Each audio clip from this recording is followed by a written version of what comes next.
വചനത്തിലേക്ക് കണ്ണുതിരിക്കുന്നതിന് മുമ്പായിട്ട് നമുക്ക് ഒരു വാക്ക് കർത്താവിനെ നോക്കി നമുക്ക് പ്രാർത്ഥിക്കാം. സ്നേഹം നിറഞ്ഞ പിതാവേ, യേശുവേ, അവിടുത്തെ നിറഞ്ഞ സ്ഥാനത്തിനായിട്ട് ഞങ്ങൾ അങ്ങേ സ്തുതിക്കുന്നു. അതെ കർത്താവേ, സർവശക്തനായ ദൈവത്തിന് മുമ്പാകെ കർത്താവേ, സർവ്വപ്രപഞ്ചത്തെയും വാക്കിനാൽ ഉരുവാക്കിയ സർവശക്തനായ ദൈവത്തിന് മുമ്പാകെ ഞങ്ങൾ എന്തുള്ളൂ കർത്താവേ, ഞങ്ങളെ വെറും ഒരു പൊടിയെന്ന് ഞങ്ങളതിനെ സമ്മതിച്ച് കർത്താവേ, അവിടുത്തെ മുമ്പാകെ ഒരു പൂജ്യമായിട്ട്, ഒരു സീറോ ആയിട്ട് ഞങ്ങളെത്തിനെയും താഴ്ത്തുന്നു. അവിടുത്തെ രക്തത്താൽ ഞങ്ങളെ ഓരോരുത്തരെയും കഴുകണമെന്ന് പ്രാർത്ഥിക്കുന്നു കർത്താവേ. അവിടുത്തെ സ്നേഹത്താൽ ഞങ്ങളെ അളവില്ലാതെ നിറയ്ക്കണമെന്ന് പ്രാർത്ഥിക്കുന്നു കർത്താവെ. അവിടുത്തെ ആത്മാവിനാൽ ഞങ്ങളെ നിറച്ചാട്ടെ കർത്താവെ. നിത്യജീവന്റെ മൊഴികളെ ഞങ്ങൾക്ക് കേൾക്കണം യേശുവേ. ഞങ്ങള് അവിടുത്തെ വചനത്തിന് മുമ്പാകെ ആയിരിക്കുമ്പോൾ കർത്താവെ, അങ്ങയിൽ നിന്ന് തന്നെ ഞങ്ങൾക്ക് വ്യക്തമായിട്ടും സ്പഷ്ടമായിട്ടും കേൾക്കണം കർത്താവെ. അവിടെ ഞങ്ങളോട് സംസാരിക്കണമേ.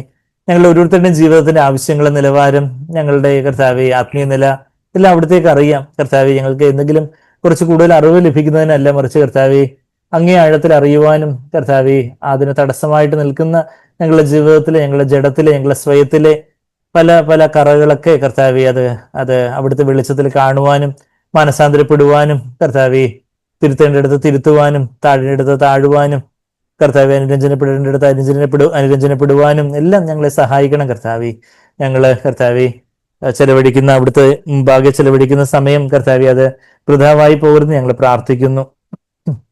അവിടുത്തെ ശബ്ദം കേട്ട് മാനസാന്തരപ്പെടുവാൻ കർത്താവെ, ഞങ്ങളതിനെ സമ്പൂർണ്ണമായിട്ടും താഴ്ത്തി സമർപ്പിക്കുവാൻ ഞങ്ങൾ ഓരോരുത്തരെയും സഹായിക്കണമെന്ന് പ്രാർത്ഥിക്കുന്നു. അവിടുത്തെ ഹിതം പോലെ ഞങ്ങളെ, കുശുവിന്റെ കയ്യിലെ കളിമണ്ണ് പോലെ ഞങ്ങളെ ഓരോരുത്തരെയും വാർത്തെടുക്കണമെന്ന് പ്രാർത്ഥിക്കുന്നു. ഞങ്ങളെ സഭയായിട്ട്, ഒരു ശരീരമാകുന്ന സഭയായിട്ട് കർത്താവെ, എല്ലാ അവയവങ്ങളെയും കർത്താവെ ആ തലയോട് ചേർന്ന് ഞങ്ങൾ വളരുവാൻ തക്കവണ്ണം കർത്താവെ ഞങ്ങളതിനെ താഴ്ത്തി ഏൽപ്പിക്കുന്നു. അവിടുത്തെ പുനഃനാമത്തെ മഹത്വപ്പെടുത്തിയാട്ടെ, അവിടുത്തെ ശബ്ദം കേൾപ്പിച്ചാട്ടെ, എല്ലാം യേശു കർത്താവിന്റെ വിലയേറിയ മാധുര്യമുള്ള നാമത്തിൽ തന്നെ. ആമീൻ. നമ്മുടെ യോഹന്നാന്റെ സുവിശേഷം 21 അധ്യായത്തിന്റെ 17 വരെയുള്ള വാക്യങ്ങൾ നമ്മൾ ചിന്തിച്ച് വന്നിരുന്നു. യോഹന്നാന്റെ സുവിശേഷം 21 അധ്യായം എന്ന് പറയുമ്പോൾ അത് എത്രാമത്തെ അധ്യായമാണ്? ലാസ്റ്റ് അധ്യായമാണ് യോഹന്നാന്റെ സുവിശേഷം. ചാപ്റ്റർ ഡിവിഷനൊക്കെ പിന്നീട് ഏതാനും നൂറ്റാണ്ടുകൾ മുമ്പ് മാത്രമാണ് വന്നിട്ടുള്ളത്. പരിശുദ്ധാത്മാവ് യോഹന്നാൻ അപ്പോസ്തലനിലൂടെ ഇത് എഴുതുമ്പോൾ അങ്ങനെ ചാപ്റ്റർ ഡിവിഷൻ ഒന്നും ഇല്ലായിരുന്നു. ഞാൻ എല്ലാവർക്കും, കുഞ്ഞുങ്ങൾക്ക് വരെ മനസ്സിലാവുന്ന രീതിയിൽ പറയണമെന്നാണ് ഞാൻ ആഗ്രഹിക്കുന്നത്. കുഞ്ഞുങ്ങളെല്ലാവരും എന്നെ നോക്കിക്കൊണ്ടിരിക്കുന്നുണ്ടല്ലോ അല്ലേ? അപ്പം ചാപ്റ്റർ ഡിവിഷനൊക്കെ, അധ്യായങ്ങളൊക്കെ പിന്നീട് തിരിച്ച കാര്യങ്ങളാ. എന്ന് നമുക്കത് റെഫറൻസിന്റെ എളുപ്പത്തിനും കാര്യങ്ങൾ ഓർക്കാൻ എളുപ്പത്തിനും ഒക്കെ ആയിട്ട് ചാപ്റ്റർ ഡിവിഷനും വേഴ്സ് ഡിവിഷനും ഒക്കെ നമുക്ക് ഒത്തിരി ഉപകരിക്കുന്ന കാര്യങ്ങളാണല്ലോ. അപ്പം യോഹന്നാൻ 21 അധ്യായത്തില് എന്തൊക്കെയായിരുന്നു നിങ്ങൾ കണ്ടതെന്നുള്ള കാര്യമൊക്കെ ഓർക്കുന്നുണ്ടോ? യോഹന്നാൻ 21 അധ്യായത്തില് എന്താ അവിടെ അതിന്റെ കോണ്ടെക്സ്റ്റ്, അതിന്റെ സന്ദർഭം എന്ന് പറഞ്ഞാൽ, യേശു കർത്താവ് നമുക്ക് വേണ്ടി ക്രൂശിക്കപ്പെട്ടു, കർത്താവ് ഉയർത്തെഴുന്നേറ്റു, കർത്താവ് സ്വർഗത്തിലേക്ക് ആരോഹണം ചെയ്യുന്നതിന് തൊട്ട് മുമ്പായിട്ട് കർത്താവ് 40ഓളം ദിനങ്ങള് ശിഷ്യന്മാർക്ക് പ്രത്യക്ഷമായി. 40ഓളം ദിനങ്ങൾ നമ്മൾ എവിടെ വായിച്ചേ? അപ്പോസ്തലപ്രവൃത്തികൾ 1-3 വാക്യത്തിൽ നമ്മളത് കണ്ടു. Over A period of 40 years, 40 നാളോളം എന്ന് വെച്ചാൽ എക്സാക്ട്ലി പറഞ്ഞ 37 നാള് പെസഹ ദിനത്തിൽ കർത്താവ് ക്രൂശിക്കപ്പെട്ടു. പെന്തക്കോസ്ത് ദിനത്തില് 50-ാമത്തെ ദിവസം പെന്തക്കോസ്ത് ദിനത്തില് പരിശുദ്ധാത്മാവ് വന്ന് 40-ാം ദിവസം കർത്താവ് പെസഹ കഴിഞ്ഞിട്ട് 40 ദിവസം കഴിഞ്ഞിട്ട് കർത്താവ് ഉയർത്തെഴുന്നേറ്റ് 10 ദിവസം അവർ പരിശുദ്ധാത്മാവിന് വേണ്ടി കാത്തിരുന്നേ. അങ്ങനെയുള്ള കാര്യങ്ങൾ നോക്കുമ്പോൾ കർത്താവ് ഉയർത്തെഴുന്നേറ്റ ശേഷം 37 ദിവസങ്ങൾ കർത്താവ് അവർക്ക് പ്രത്യക്ഷമായി. അപ്പൊ പ്രത്യക്ഷമായതിന്റെ ആദ്യത്തെ 3 പ്രത്യക്ഷപ്പെടലാണ് നമ്മളിവിടെ വായിച്ച്. യോഹന്നാന്റെ സുവിശേഷം 21 അധ്യായത്തില് 3-ാമത്തെ പ്രത്യക്ഷപ്പെടൽ. അതിന്റെ 20-ാം അധ്യായത്തില് കർത്താവ് 2 തവണ അവരോട് പ്രത്യക്ഷപ്പെടുന്ന കാര്യമൊക്കെ നമ്മൾ വായിക്കുന്നുണ്ട്. ഒന്ന്, കർത്താവ് ഉയർത്തെഴുന്നേറ്റ ദിവസം തന്നെ വൈകിട്ട് ശിഷ്യന്മാര് 10 പേരുണ്ടായിരുന്ന സമയത്ത്, അന്ന് തോമസ് ഇല്ലായിരുന്നു, യൂദാസ് ഓൾറെഡി പോയി തൂങ്ങി മരിച്ചിരുന്നു. പിന്നെ 12-ൽ നിന്ന് 2 പോകെ എത്ര? 10. അപ്പൊ ആ 10 ശിഷ്യന്മാരുണ്ടായിരുന്നപ്പം കർത്താവ് അവർക്ക് പ്രത്യക്ഷപ്പെട്ട കാര്യമൊക്കെ യോഹന്നാൻ 20-ാം അധ്യായത്തില് അതിന്റെ 24 മുതലുള്ള വാക്യങ്ങളൊക്കെ നമ്മള് അതിന്റെ 19 മുതലുള്ള വാക്യങ്ങളൊക്കെ കർത്താവ് ആദ്യം അവർക്ക് പ്രത്യക്ഷപ്പെടുന്ന കാര്യം. പിന്നെ 8 ദിവസത്തിന് ശേഷം ആരും കൂടെ ഉണ്ടായിരുന്നപ്പോഴാണ് കർത്താവ് പിന്നെ 2ാമത് പ്രത്യക്ഷപ്പെട്ടെ?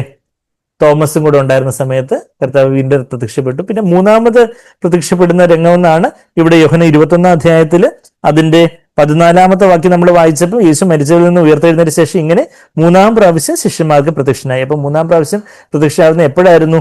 ശിഷ്യന്മാര് അവര് ഏറ്റവും വിശ്വസ്തരായിട്ട് കാണപ്പെട്ട സമയത്തായിരുന്നു? അല്ല, അവര് വീണ്ടും പിന്മാറ്റത്തിലേക്ക് പോയ സമയത്തായിരുന്നു. അതായത് ആദ്യം കർത്താവ് ഉയർത്തെഴുന്നേറ്റ അന്ന് തന്നെ വൈകുന്നേരം പ്രത്യക്ഷപ്പെട്ടു, ശിഷ്യന്മാർക്ക് പ്രത്യക്ഷപ്പെട്ടു. ഉയർത്തെഴുന്നേറ്റ് അന്ന് ആ പുനരുദ്ധാനത്തിന്റെ ആ ഞായറാഴ്ച ദിവസം തന്നെ വൈകിട്ട് പ്രത്യക്ഷപ്പെട്ടു. പിന്നീട് തോമസിന് വേണ്ടി 8 ദിവസങ്ങൾക്ക് ശേഷം വീണ്ടും പ്രത്യക്ഷപ്പെട്ടു.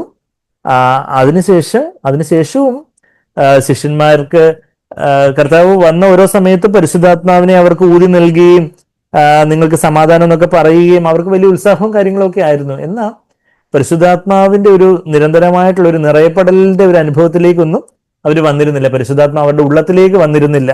അപ്പോൾ അതുകൊണ്ട് വീണ്ടും വീണ്ടും അവര് അങ്ങ് ചോർന്നു പോയി എന്ന് നമ്മളെ തമിഴിൽ പറയുകയാണ്. ഈ ചോർന്നു പോച്ച് എന്ന് പറഞ്ഞാല് അങ്ങ് നമ്മൾ ചോർന്നു പോയി എന്ന് പറഞ്ഞാൽ അങ്ങ് നിരാശപ്പെട്ട് അവര് പിന്നെ അങ്ങ് നിരാശപ്പെട്ടു പോയി. നമ്മുടെ ജീവിതത്തിലും നമ്മൾ യഥാർത്ഥത്തിൽ പരിശുദ്ധാത്മാവിനാൽ നിരന്തരമായിട്ട് നമ്മൾ വീണ്ടും വീണ്ടും നിറയപ്പെടുന്നില്ലെങ്കിൽ നമ്മളും അങ്ങ് പിന്മാറ്റത്തിലേക്ക് പോകും. നമ്മളെ മുന്നേറ്റത്തിലേക്ക്, പിന്മാറ്റത്തിന്റെ ഓപ്പോസിറ്റ് മുന്നേറ്റത്തിലേക്ക് അല്ലെങ്കിൽ കർത്താവിനോട് കൂടുതൽ അടുക്കുന്നതിൽ നമ്മളെ സഹായിക്കുന്നത് ആരാ? പരിശുദ്ധാത്മാവ എന്ന് പിതാവാം ദൈവവും പുത്രനാം ദൈവവും അവിടെ അങ്ങ് സ്വർഗസിംഹാസനത്തിൽ ഇരിക്കുക. പിതാവിന്റെ വലതുഭാഗത്ത് യേശു അവിടെ ഇരിപ്പുണ്ട്. ഇന്ന് ദൈവത്വത്തിലെ മൂന്നാമത്തെ വ്യക്തിയായിട്ടുള്ള പരിശുദ്ധാത്മാവ നമ്മളെ സഹായിക്കാനായിട്ട് നമ്മളുടെ ഉള്ളത്തിലേക്ക് അന്ന് പെന്തക്കോസ്ത് നാളിന് മുതൽ ദൈവം അയച്ചിരിക്കുന്നത്. ഇന്ന് നമ്മൾ രക്ഷിക്കപ്പെടുമ്പോൾ തന്നെ പരിശുദ്ധാത്മാവ് ഉള്ളത്തിൽ വന്നു കഴിഞ്ഞു. എന്നാൽ വീണ്ടും നമ്മൾ നിരാശപ്പെട്ടു പോവുകയും അല്ലെങ്കിൽ പിന്മാറ്റത്തിലേക്കൊക്കെ പോവുകയൊക്കെ ചെയ്യുന്നതിന്റെ കാരണം എന്താ? വേണ്ടവണ്ണം നമ്മൾ പരിശുദ്ധാത്മാവ് നിറയപ്പെടാത്തതുകൊണ്ട്. പരിശുദ്ധാത്മാവ് നിറയപ്പെടാത്തതിന്റെ ഒരേ ഒരു കാരണം എന്താണെന്ന് ചോദിച്ചാൽ നമ്മുടെ നിഗളം, നമ്മളുടെ സ്വയം, നമ്മളുടെ ഞാൻ, എന്നെ കൊണ്ട് പറ്റും, നമ്മളുടെ ഒരു സ്ട്രോങ് സെൽഫ് വിൽ, അത് കാരണം മാത്രം നമുക്ക് പരിശുദ്ധാത്മാവിന്റെ നിറവില്ലാത്ത എന്ന് വെച്ചാൽ നമ്മൾ നമ്മെ തന്നെ സമ്പൂർണ്ണമായിട്ടും താഴ്ത്തി ഒരു പൂജ്യമായിട്ട് ഒരു 0 ആയിട്ട് ദൈവത്തിന് മുമ്പാകെ അങ്ങ് താഴ്ത്തി ഏൽപ്പിച്ചാൽ പരിശുദ്ധാത്മ നമ്മളിൽ ഒന്ന് നിറയും. ആ പരിശുദ്ധാത്മ നിറയും എന്ന് പറയുമ്പോൾ തന്നെ പലർക്കും പരിശുദ്ധാത്മ നിറയപ്പെട്ടിട്ടുണ്ടോ എന്ന് ചോദിച്ചാൽ പരിശുദ്ധാത്മാവ് ഉണ്ടായിരിക്കാം, അറിയത്തില്ല, അതിനെക്കുറിച്ചൊരു വ്യക്തതയില്ലാതൊക്കെ, അതിന്റെ ഒരു ഉറപ്പില്ലാതിരിക്കുന്ന രക്ഷിക്കപ്പെട്ടു വർഷങ്ങളായി എന്ന പരിശുദ്ധാത്മാവിന്റെ നിറവ് അത് പ്രാർത്ഥിച്ചിട്ടുണ്ട്, ദൈവം കേൾക്കുമായിരിക്കും. അങ്ങനൊരു എന്തോ ഒരു നമുക്ക് എന്തെങ്കിലും ഒരു കാര്യം ഇപ്പോ പഞ്ചായത്തിൽ നിന്ന് വീടിന് നമ്പർ കിട്ടിയില്ല, കിട്ടിയില്ലെങ്കിൽ കിട്ടണ്ടെന്ന് പറഞ്ഞിരിക്കുകയോ കിട്ടുന്നിടം വരെ നമ്മൾ പോയി, നമ്മളിനിയിപ്പോ എവിടെയൊക്കെ പോയ കിട്ടിയാലേ അടങ്ങത്തുള്ളൂ എന്ന് പറയുന്നത് പോലെ നമ്മൾ നിരന്തരമായിട്ട് കർത്താവേ, കർത്താവേ അതില്ലാതെ എനിക്ക് യഥാർത്ഥത്തിൽ ആ ഒരു നിറവെന്ന് പറഞ്ഞാല് പരിശുദ്ധാത്മാവിന്റെ ശക്തി, ദൈവത്തിന്റെ ശക്തി നമ്മളിൽ നിറയുന്ന ഒരു അനുഭവം. ദൈവത്തിന്റെ ശക്തി പരിശുദ്ധാത്മ നിങ്ങളുടെ മേൽ വരുമ്പോൾ ഇതിന് തൊട്ടടുത്ത ഒരു പേജ് അങ്ങോട്ട് മറിച്ചാൽ മതി. അപ്പോസ്തലപ്രവൃത്തികൾ 1-ാം അധ്യായത്തിന് 8-ാമത്തെ വാക്യത്തിൽ എന്താ പറയുന്നത്? പരിശുദ്ധാത്മ നിങ്ങളുടെ മേൽ വരുമ്പോൾ നിങ്ങൾക്ക് എന്ത് ലഭിക്കും?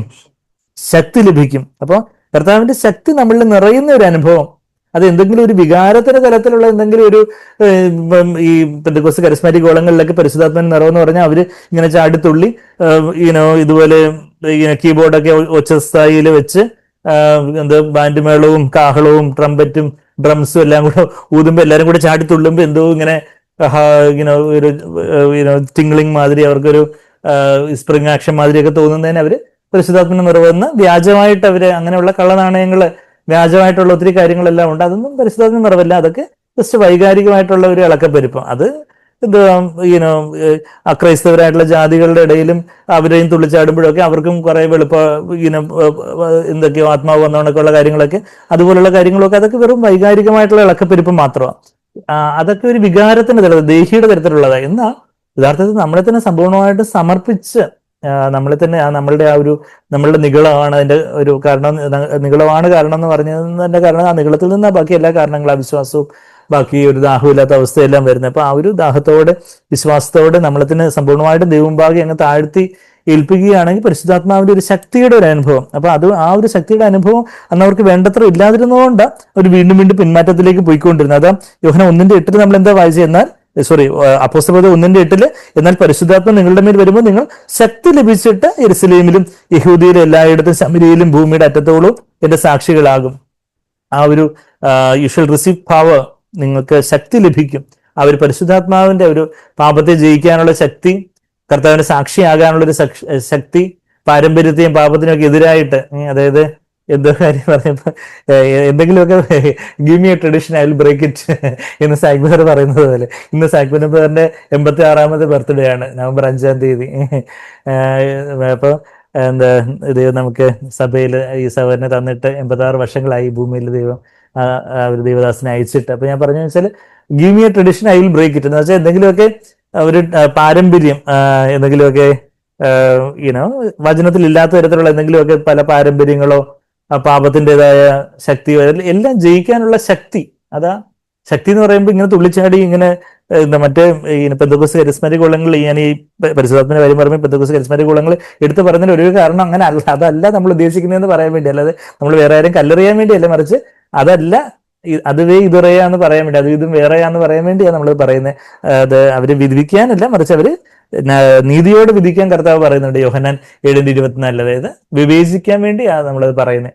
നമുക്ക് ആരോടും അതിലൊക്കെ നല്ല സൗകര്യങ്ങളൊക്കെ ഉണ്ട്, ആത്മാർത്ഥമുള്ള സൗകര്യങ്ങളുണ്ട്. എന്നാൽ ദൈവവചനത്തിൽ പറയുന്ന പരിശുദ്ധാത്മ നിറവും അവർ പറയുന്ന കാര്യമല്ല, ദൈവവചനത്തിൽ പറയുന്ന അഭിഷേകവും കാര്യങ്ങളൊന്നും അവർ പറയുന്ന കാര്യങ്ങളല്ല എന്നുള്ള കാര്യം പറയാൻ വേണ്ടി ഞാൻ പറയുന്നത്. അപ്പം ഞാൻ പറഞ്ഞു വരുന്ന ആ ഒരു ശക്തി, ആ ഒരു കർത്താവിന്റെ ശക്തിയാലുള്ള ഒരു നിറവ്, ഇപ്പൊ പരിശുദ്ധാത്മാവിന്റെ നിറവ് ഉണ്ടോ ഇല്ലയോ എന്ന് ചിലപ്പോൾ ഉണ്ടായിരിക്കാം എന്നുള്ളൊരു ഇതല്ല, മറിച്ച് കർത്താവിന്റെ ഒരു ശക്തിയാൽ നിറയപ്പെടുന്ന ഒരു അനുഭവം അത് നിരന്തരമായിട്ട് നമ്മുടെ ജീവിതത്തിൽ വേണം. പിന്നെ പരിശുദ്ധാത്മാവിന്റെ ഫലം എന്താ? സ്നേഹത്തിലാണ് തുടങ്ങുന്നത്. പരിശുദ്ധാത്മ നിങ്ങളുടെ മേൽ വരുമ്പോൾ എന്ത് നിങ്ങളുടെ ഹൃദയത്തിൽ ഒഴുക്കപ്പെടുമെന്ന നമ്മൾ റോമർ 5:5 വായിക്കുന്നേ. ഗോഡ്സ് ലവ്, ദൈവത്തിന്റെ സ്നേഹം. റോമർ 5:5 എന്താ പറയുന്നത്? നിങ്ങളുടെ ഉള്ളിൽ ലഭിച്ചിരിക്കുന്ന ആ ഒരു 2 വാക്ക്, അപ്പോസ്തലപ്രവൃത്തി 1:2, 1:8 നമ്മളിപ്പം വായിച്ചു. റോമർ 5:5 വായിക്കുമ്പോൾ എന്താ നമ്മളവിടെ വായിക്കുന്നേ?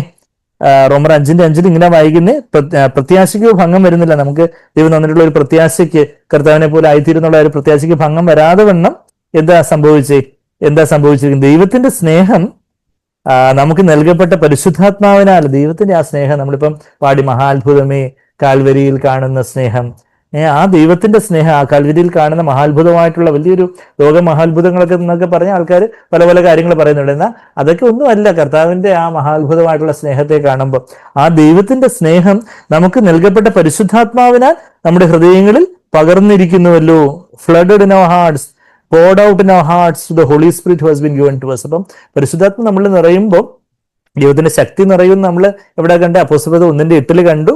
പിന്നെ ദൈവത്തിന്റെ സ്നേഹം നിറയും. സ്നേഹത്തിന്റെ കൂടെ പരിശുദ്ധാത്മാവിന്റെ ഫലത്തിന്റെ ബാക്കി ആസ്പെക്ട്സ്, സ്നേഹവും സന്തോഷവും സമാധാനവും ദീർഘക്ഷമയും ദയയും പരോപകാരവും സൗമ്യതയും വിശ്വാസവും വിശ്വസ്തതയും ഇന്ദ്രിയജയവും, അങ്ങനെ ആ ഒരു 9-10 കാര്യങ്ങൾ അവിടെ 9 കാര്യങ്ങൾ നമ്മൾ വായിക്കുന്നു. വിശ്വസ്തതയും വിശ്വാസവും എടുത്തു പറയുമ്പോൾ 10 കാര്യങ്ങൾ നമ്മളവിടെ ഗലാത്യർ 5:22-23 വാക്യങ്ങളിൽ വായിക്കുന്നുണ്ട്. അപ്പൊ ഇത്, അതായത് സിമ്പിളായിട്ട് പറഞ്ഞാൽ ദൈവത്തിന്റെ ശക്തി നിറയും, ദൈവത്തിന്റെ സ്നേഹം നിറയും, പിന്നെ സ്നേഹത്തിന്റെ കൂടെ സന്തോഷം നിറയും, ദൈവത്തിന്റെ സന്തോഷം, ദൈവത്തിന്റെ ഒരു സമാധാനം നിറയും. അപ്പൊ ആ ഒരു നിറവ്, അങ്ങനെയുള്ളൊരു നിറവിന്റെ അനുഭവം അവർക്ക് ഇല്ലാത്തത് കൊണ്ടാണ് പത്രോസ് പിന്നെയും ശങ്കരൻ സ്റ്റില്ലുണ്ട് കോക്കനട്ട് ട്രീ എന്ന് പറഞ്ഞ കണക്ക്, ശങ്കരൻ പിന്നെ തെങ്ങെ തന്നെ എന്ന് പറഞ്ഞ കണക്ക് പത്രോസ് പിന്നെ വെള്ളം വലയെടുത്തുകൊണ്ട് പോയി ബാക്കിയുള്ള ശിഷ്യന്മാരും എല്ലാം കൂടെ, എല്ലാവരും കൂടെ 7 പേര്, അവര് പൂർണ്ണതയുള്ള സംഖ്യ ആയതുകൊണ്ട് 7 പേര്, 7 ഡിസൈബിൾസ്. പത്രോസിന്റെ കൂടെ വേറെ 6 പേരും കൂടെ അവര് പിന്മാറ്റത്തിലേക്ക് പോയി എന്ന് പറഞ്ഞാൽ അവരങ്ങ്, ഞങ്ങൾക്ക് ഇനി കർത്താവ് പറഞ്ഞ അപ്പോസ്തലിക വേലയോ ഈ ഒരു ദൈവത്തിന്റെ രാജ്യം പ്രസംഗിക്കുന്നതിനൊന്നും നമുക്ക് ഇനി ഒന്നും ഇല്ല എന്നുള്ളൊരു നിരാശയിൽ അവരങ്ങ് പോവുമായിരുന്നു. അപ്പൊ ഇന്ന് നമ്മുടെ ജീവിതത്തിൽ അങ്ങനെ ഒരു നിരാശയോ അതുപോലെ ഒരു പിന്മാറ്റത്തിലേക്ക് നമ്മൾ പോകുന്നതിന്റെ കാരണം എന്ന് പറഞ്ഞാല് എന്താ? നമ്മള് ഇപ്പൊ അപ്പോസ്തലപ്രവൃത്തി 2-ാം അധ്യായത്തിലെ പരിശുദ്ധാത്മ അവരുടെ മേലെ വന്നതിന് ശേഷം കുറച്ച് കഴിയുമ്പോൾ പത്രോസ് വള്ളം വല എടുത്തുകൊണ്ട് പോകുന്നത് നമ്മൾ കാണുന്നില്ല. പത്രോസ് മറിച്ച് എന്താ കാണുന്നത്? അവിടെ യഹൂദ പ്രമാണിമാരൊക്കെ നിൽക്കുമ്പോൾ തങ്ങളുടെ തലയിൽ ഇപ്പം പോകാൻ സാധ്യതയുള്ള സിറ്റുവേഷനാണ് നിൽക്കുന്നത്. എന്നാൽ പത്രോസ് പരിശുദ്ധാത്മാവിനെ നിറഞ്ഞ് ഞാൻ വള്ളം വലയെടുക്കാൻ പോകുന്നല്ല പറഞ്ഞു. എന്താ? 4-ാം അധ്യായത്തിന്റെ അപ്പോസ്തലപ്രവൃത്തി 4-ാം അധ്യായത്തിന്റെ 8-ാമത്തെ വാക്യത്തില് അവിടെ പത്രോസ് പരിശുദ്ധാത്മാവ് നിറഞ്ഞവനായി അവരോട് പറഞ്ഞത്, ജനത്തിന്റെ പ്രമാണികളും മൂപ്പന്മാരോ ഉള്ളവരെ എന്നൊക്കെ പറഞ്ഞ് വളരെ ധൈര്യത്തോടെ അവരെ അങ്ങ് അഭിസംബോധന ചെയ്യുക. ഇന്ന് ബാക്കിയുള്ളവരെ അഭിസംബോധന ചെയ്യാനോ എന്തെങ്കിലുമൊക്കെ കാര്യങ്ങൾ പറയാനോ ഒക്കെ നമുക്കൊരു പേടിയും ഭയവും ഒക്കെ വരുന്നതിന്റെ കാരണം ഈ പരിശുദ്ധാത്മാവ് നമ്മളെ വേണ്ടവണ്ണം നിറച്ചിട്ടില്ലാത്തതുകൊണ്ടാണ്.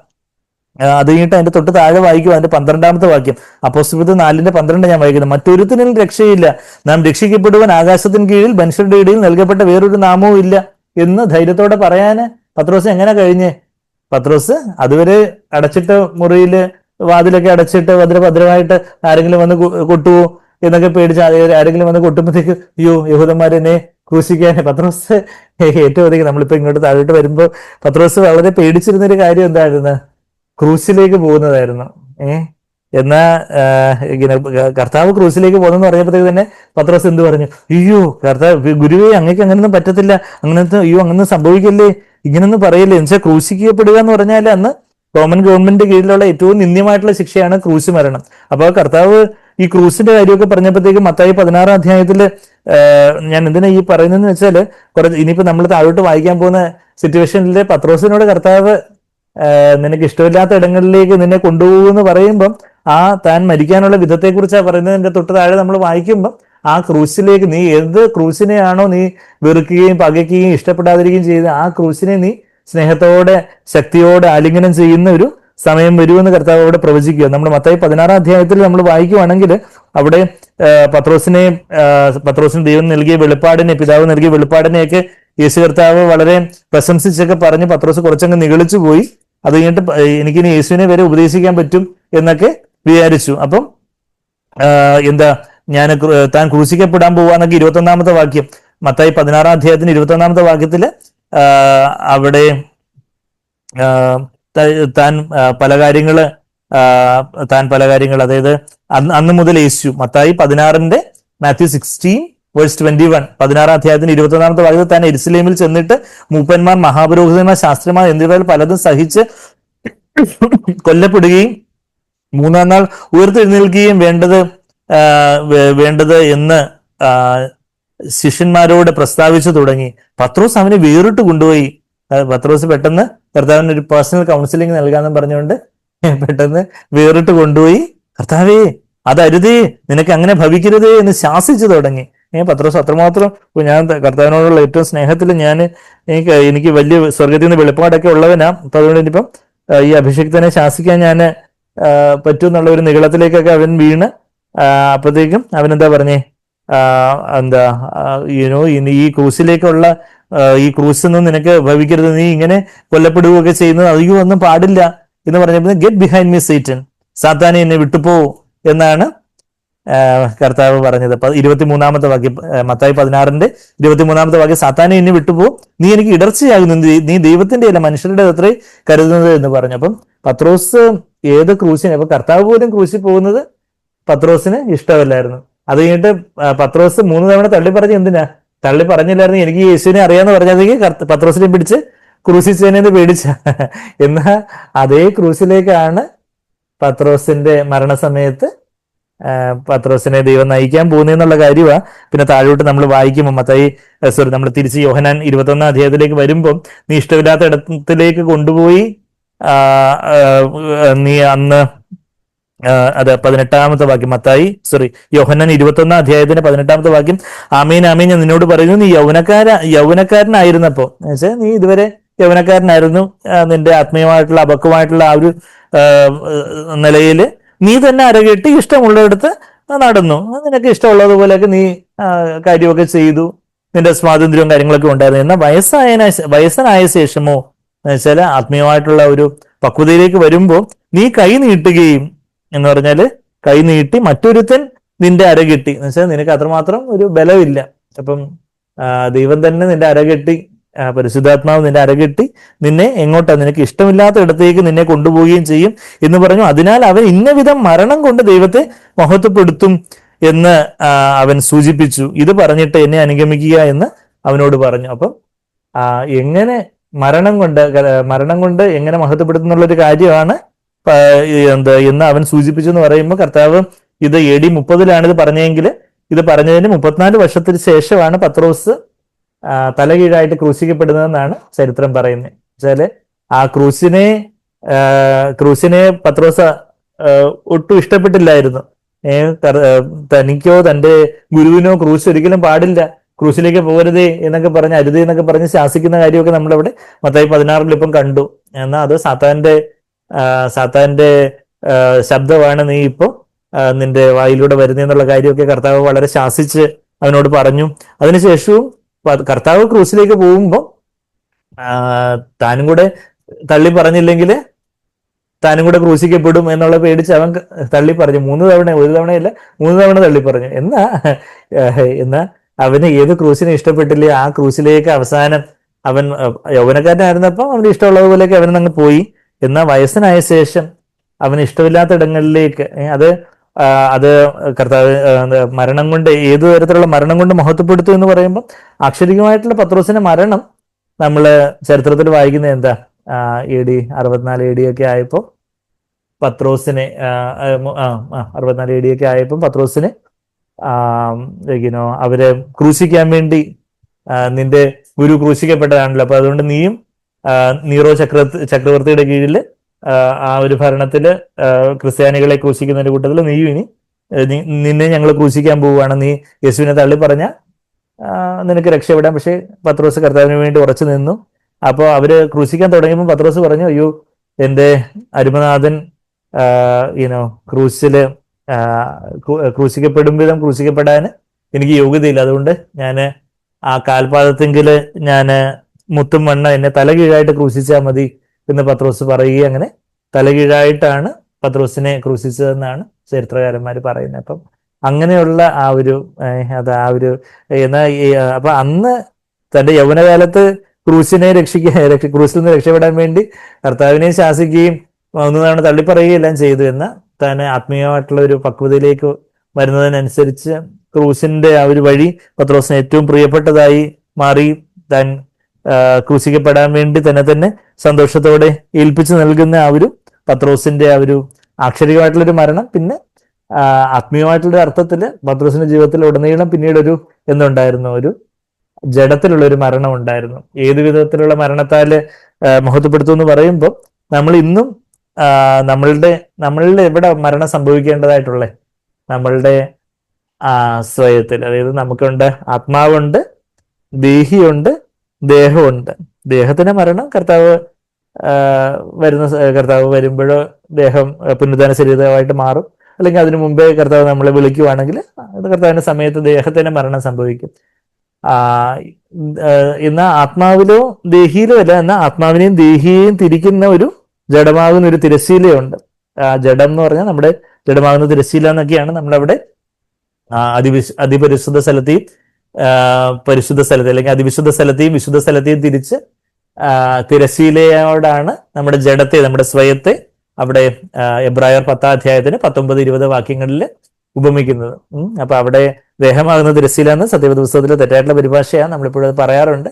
ജഡമാകുന്ന തിരശ്ശീല. അപ്പൊ ആ ജഡത്തിലാണ് ഒരു മരണം സംഭവിക്കേണ്ടത്. അക്ഷരികമായിട്ടുള്ള പത്രോസിന്റെ മരണം അത് AD 64 അത് നീറോ ചക്രവർത്തിയുടെ പീഡനത്തില് അത് സംഭവിച്ചു, ക്രൂശ് മരണം സംഭവിച്ചു. എന്നാൽ പത്രോസ് തന്റെ ജീവിതത്തിൽ ഉടനീളം, പിന്നീടുള്ള ജീവിതത്തിൽ ഉടനീളം പത്രോസിന്റെ ജീവിതത്തിൽ ഒരു മരണം ഉണ്ടായിരുന്നു. എന്താ അത്? ഈ ഒരു സ്വയത്തിന്റെ, ഞാൻ ഇന്നും മരിക്കുന്നു.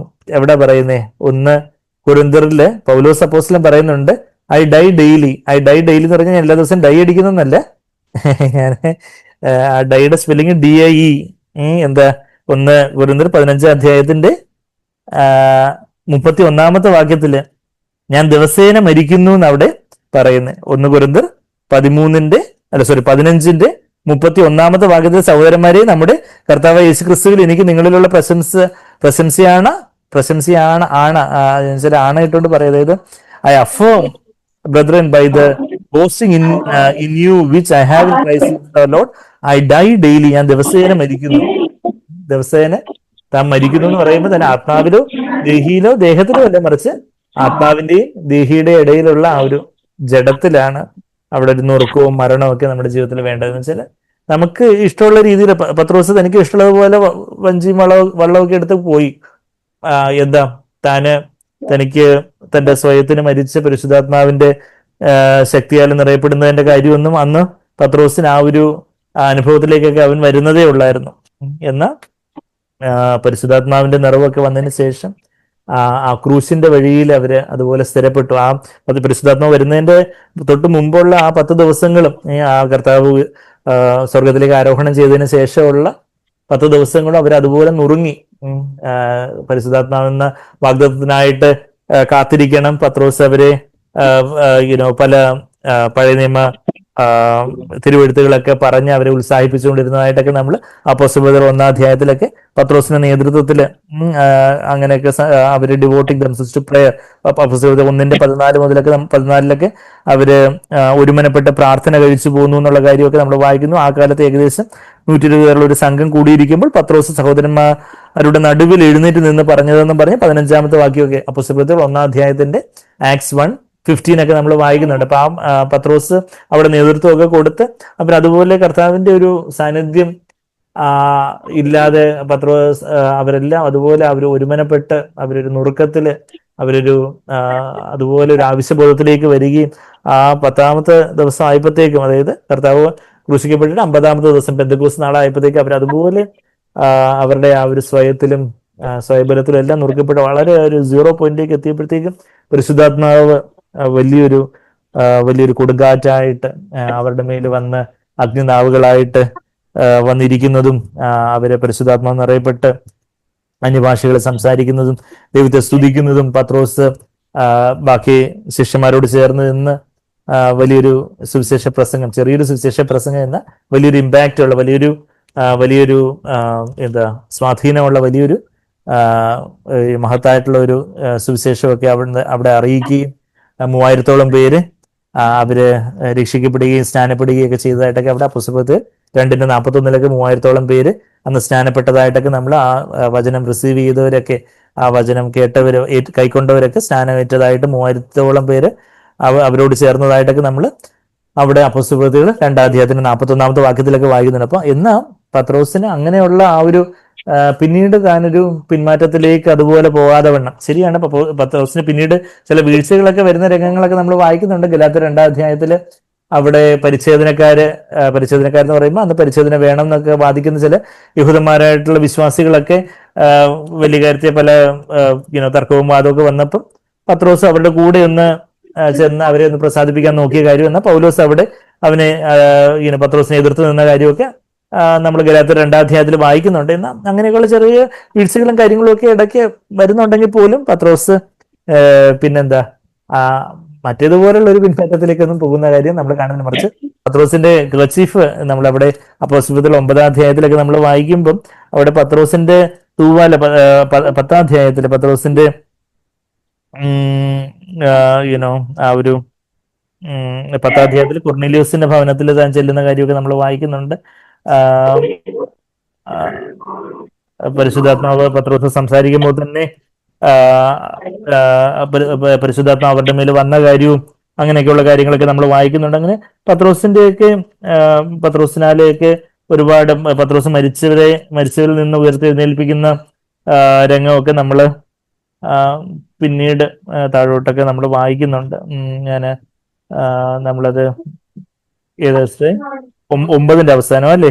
9-ന്റെ അവസാനം തബീത്ത റെസ്റ്റോർഡ് ലൈഫ്, അപ്പോസ്തലപ്രവൃത്തികൾ 9-ാം അധ്യായത്തിന്റെ അവസാനം 36 മുതലുള്ള വാക്യങ്ങള് യോപ്പയിലുള്ള അവിടെ ഒരു തബീത്ത എന്ന് പറയുന്ന ആ ഒരു യുവതിയെ മരണത്തിൽ നിന്ന് എഴുന്നേൽപ്പിക്കുന്ന കാര്യങ്ങളും ഒക്കെ നമ്മൾ വായിക്കുന്നുണ്ട്.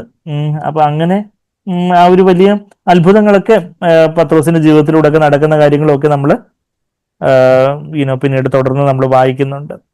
അപ്പൊ അത്രയൊക്കെയുള്ള ആ ഒരു കാര്യങ്ങളിലേക്കൊക്കെ പത്രോസിനെ നടത്താനായിട്ട് ദൈവത്തിന് എന്ത് വേണ്ടി വന്നു? പത്രോസിന് അതുപോലുള്ളൊരു നുറുക്കത്തിന്റെ അനുഭവങ്ങളും കാര്യങ്ങളും ഒക്കെ വേണ്ടി വന്നു എന്നുള്ളൊരു കാര്യം. പല പിന്മാറ്റത്തിലേക്കൊക്കെ പോയതായിരുന്നു പത്രോസ്. ഒരുപാട് 3 തവണ കർത്താവിനെ തള്ളിപ്പറയുകയും പിന്നീട് ബാക്കിയുള്ള ശിഷ്യന്മാരെയും കൂടെ കൊണ്ട് തനിക്ക് ഏൽപ്പിച്ച ദൗത്യത്തിൽ നിന്നൊക്കെ പിന്മാറി അവർ വള്ളവും വലയായിട്ട് പോയ സമയത്തൊക്കെ കർത്താവ് അവരെ കണ്ടെത്തുന്ന വിധങ്ങളൊക്കെ നമ്മൾ കണ്ടായിരുന്നു. ഈവൻ നമ്മൾ കഴിഞ്ഞ പ്രാവശ്യം യോഹന്നാന്റെ സുവിശേഷം 21-ന്റെ 15 മുതൽ 17 വരെയുള്ള വാക്യങ്ങളൊക്കെ നമ്മൾ കഴിഞ്ഞ ആഴ്ച നമ്മൾ കണ്ടായിരുന്നു. അതില് 3 തവണ തള്ളിപ്പറഞ്ഞ പത്രോസിന് എത്ര തവണ ഏറ്റു പറയാൻ കർത്താവ് അനുവാദം നൽകി? 3 തവണ കർത്താവിനെ സാക്ഷിക്കുവാന് കർത്താവ് അവന് അവസരം കൊടുക്കുന്ന ഒരു കാര്യം നമ്മൾ വായിച്ചു. അതുപോലെ തന്നെ വലിയൊരു ദൗത്യം അവനെ ഈ ആടുകളെയൊക്കെ മേയ്ക്കുക, ആടുകളെയൊക്കെ പാലിക്കാൻ, കുഞ്ഞാടുകളെ മേയ്ക്കുക, ആടുകളെ പാലിക്കുക, ആടുകളെ മേയ്ക്കുക എന്നൊക്കെയുള്ള വലിയൊരു കമ്മീഷൻ, വലിയൊരു നിയോഗമൊക്കെ അവന് കൊടുക്കുമ്പോൾ കർത്താവ് അവനോട് ചോദിക്കുന്ന ചോദ്യം എന്താ? നീ എത്രമാത്രം തിരുവെഴുത്തുകളുടെ വചനമൊക്കെ നീ എത്രമാത്രം കാണാതെ പഠിച്ചു? നിനക്ക് എത്രമാത്രം പ്രസംഗിക്കാൻ അറിയാം? നിനക്ക് എത്ര കഴിവുണ്ട്? നിനക്ക് എത്ര വാക്ചാതുര്യം ഉണ്ട് എന്നുള്ള കാര്യങ്ങളൊന്നും അല്ല ചോദിക്കുന്നേ, മറിച്ച് നീ എന്നെ എല്ലാത്തിലും ഉപരിയായിട്ട് സ്നേഹിക്കുന്നുണ്ടോ എന്നുള്ളൊരു കാര്യമാണ്. എന്ന് വെച്ചാല് ആ ഒരു സ്നേഹം ഉണ്ടെങ്കിൽ നീ എന്നെ ഇനി തള്ളി പറയുമോന്നൊന്നും, അല്ലെങ്കിൽ നീ എന്തിനാ എന്നെ തള്ളി പറയുമോന്നൊന്നും എന്തിനാ എന്നെ തള്ളി പറഞ്ഞതെന്നൊന്നും കർത്താവ് ചോദിക്കുന്നില്ല. ഇനി നീ തള്ളി പറയാതിരിക്കുമോ എന്നൊന്നും ചോദിക്കുന്നില്ല. മറിച്ച് എൻ്റെ ഹൃദയം, നിന്റെ ഹൃദയം എനിക്ക് തരുമോ, നീ എന്നെ എല്ലാത്തിലുപരിയായിട്ട് സ്നേഹിക്കുന്നുണ്ടോ, ഡു യു ലവ് മീ എന്നുള്ളൊരു കർത്താവിന്റെ ചോദ്യമൊക്കെ നമ്മളത് കാണുന്നുണ്ടായിരുന്നു. അപ്പൊ ആ ഒരു പരിശുദ്ധാത്മാവിന്റെ യഥാർത്ഥത്തിലുള്ള ഒരു നിറവിലേക്ക് വരുമ്പോഴേ അവന് ആവണ്ണമുള്ളൊരു സ്നേഹത്തിലേക്ക് അവന് വരാൻ കഴിഞ്ഞുള്ളൂ. എന്നാൽ അവന് തന്റെ ഒരു നിസ്സഹായത സംബന്ധിച്ചുകൊണ്ട് പറയുന്ന ഉത്തരങ്ങൾ നമ്മൾ കണ്ടായിരുന്നു. എന്താ, നമ്മള് അവിടെ യോഹന്നാന്റെ സുവിശേഷം 21 അധ്യായത്തിന് 15 വാക്യത്തില് കർത്താവ് നീ എന്നെ സ്നേഹിക്കുന്നു എന്ന് ചോദിക്കുമ്പം ഞാൻ നിന്നെ സ്നേഹിക്കുന്നല്ല, എനിക്ക് നിന്നോട് പ്രിയമുണ്ട് എന്ന് അവൻ പറയുന്നത്. എന്നുവെച്ചാൽ നമ്മൾ അതിന്റെ ഗ്രീക്ക് വാക്കുകളൊക്കെ നമ്മൾ പലതവണ നമ്മൾ പറഞ്ഞിട്ടുണ്ട്. അതായത് അഗപ്പാവോ എന്ന് പറഞ്ഞൊരു ഗ്രീക്ക് വാക്കാം കർത്താവ് ആ ഒരു നിർമ്മലമായിട്ടുള്ള ദൈവികമായ സ്നേഹം നിനക്കുണ്ടോ എന്ന് ചോദിക്കുമ്പോൾ എനിക്ക് നിന്നോട് പ്രിയമുണ്ട്. ഫിലയോ എന്ന് പറയുന്ന ആ സ്നേഹത്തിന്റെ ഒരു തരം കുറച്ച് കുറഞ്ഞൊരു ഫിലയോ എന്ന് പറഞ്ഞൊരു വാക്ക് അവിടെ എനിക്ക് പ്രിയമുണ്ട്. ഇംഗ്ലീഷിൽ 2 ലവ് എന്നുള്ള വാക്ക് ഉപയോഗിച്ചിരിക്കുന്നത്. എന്നാൽ ചില translation I am your friend, reciprocal love, ചില സ്നേഹിതന്മാർ തമ്മിലുള്ള അങ്ങോട്ടും ഇങ്ങോട്ടും ഉള്ളൊരു സ്നേഹം മാതിരിയുള്ളൊരു ഫിലയോ ലവ് മാത്രമേ തനിക്കുള്ളൂ എന്നുള്ളൊരു കാര്യം താൻ അവിടെ സമ്മതിക്കുന്നുണ്ട്. വീണ്ടും കർത്താവ് അഗപ്പാവോ ലവ്, നിനക്ക് അഗപ്പേ സ്നേഹം, ആ ഒരു ദൈവത്തിന്റെ ആ ഒരു അഗപ്പേ സ്നേഹം, ആ ഒരു നിർവ്യാജമായിട്ടുള്ള നിർമ്മലമായിട്ടുള്ള നിസ്വാർത്ഥമായിട്ടുള്ള സ്നേഹം ഉണ്ടോ എന്ന് ചോദിക്കുമ്പോൾ വീണ്ടും പത്രോസ് എന്താ പറയുന്നത്, കർത്താവ് എനിക്ക് നിന്നോട് പ്രിയമുണ്ട്, എനിക്ക് അത്രയും വലിയ സ്നേഹം, കർത്താവ് ഉപയോഗിച്ച ആ വാക്കിലേക്ക് പറയുന്ന ആ സ്നേഹമൊന്നും എനിക്കില്ല എന്ന് പറയുന്ന ഒരു പത്രോസിന് ഒരു കുറ്റസമ്മതം വളരെ അപ്പോളജറ്റിക് ആയിട്ട്, അതായത് തന്റെ ഒരു കുറവ് അംഗീകരിച്ചുകൊണ്ട് പറയുന്ന ഒരു പത്രോസിനെ നമ്മളിവിടെ കാണുന്നത്. എന്നാൽ കർത്താവ് പിന്നെന്ത് ചെയ്തു? കർത്താവ് മൂന്നാമത് ചോദിക്കുമ്പോൾ അഗപ്പേ സ്നേഹം ഉണ്ടോ എന്ന് ചോദിക്കുന്നില്ല, ആ ഫിലിയോ സ്നേഹം എങ്കിലും നിനക്ക് ഈ പറയുന്ന ഫിലിയോ സ്നേഹം ഉണ്ടെന്ന് നീ പറയുന്നുണ്ടല്ലോ, പ്രിയമുണ്ടെന്ന് നീ പറയുന്നുണ്ടല്ലോ, അത്രയെങ്കിലും സ്നേഹം നിനക്ക് യഥാർത്ഥത്തിൽ ഉണ്ടോ എന്ന് ചോദിക്കും. അതാ 17 വാക്യം, മൂന്നാമത് അവനോട് യോഹന്നാന്റെ മകനായ ശിമോനെ, നിനക്ക് എന്നോട് പ്രിയമുണ്ടോ എന്ന് ചോദിച്ചു. സ്നേഹിക്കുന്നോ എന്നല്ല ചോദിച്ചേ, പ്രിയമുണ്ടോ, ഫിലിയോ ലവ് ഉണ്ടോ എന്ന് ചോദിച്ചപ്പം എന്നോട് പ്രിയമുണ്ടോ എന്ന് മൂന്നാമതും ചോദിക്കുകയാൽ പത്രോസ് ദുഃഖിച്ച്, കർത്താവേ നീ സകലവും അറിയുന്നു, എനിക്ക് നിന്നോട് പ്രിയമുണ്ട് എന്ന് നീ അറിയുന്നു എന്ന് പറഞ്ഞു. പത്രോസ് അതുപോലൊരു ദുഃഖത്തിലേക്ക്, അതും പത്രോസെ എന്നല്ല അവിടെ വിളിക്കുന്നേ, എന്താ വിളിക്കുന്നത്, ശീമോനെ എന്നാ വിളിക്കുന്നേ അല്ലേ. അതായത് നമ്മളിവിടെ വായിക്കുമ്പോ അതിന്റെ 15 വാക്യത്തില്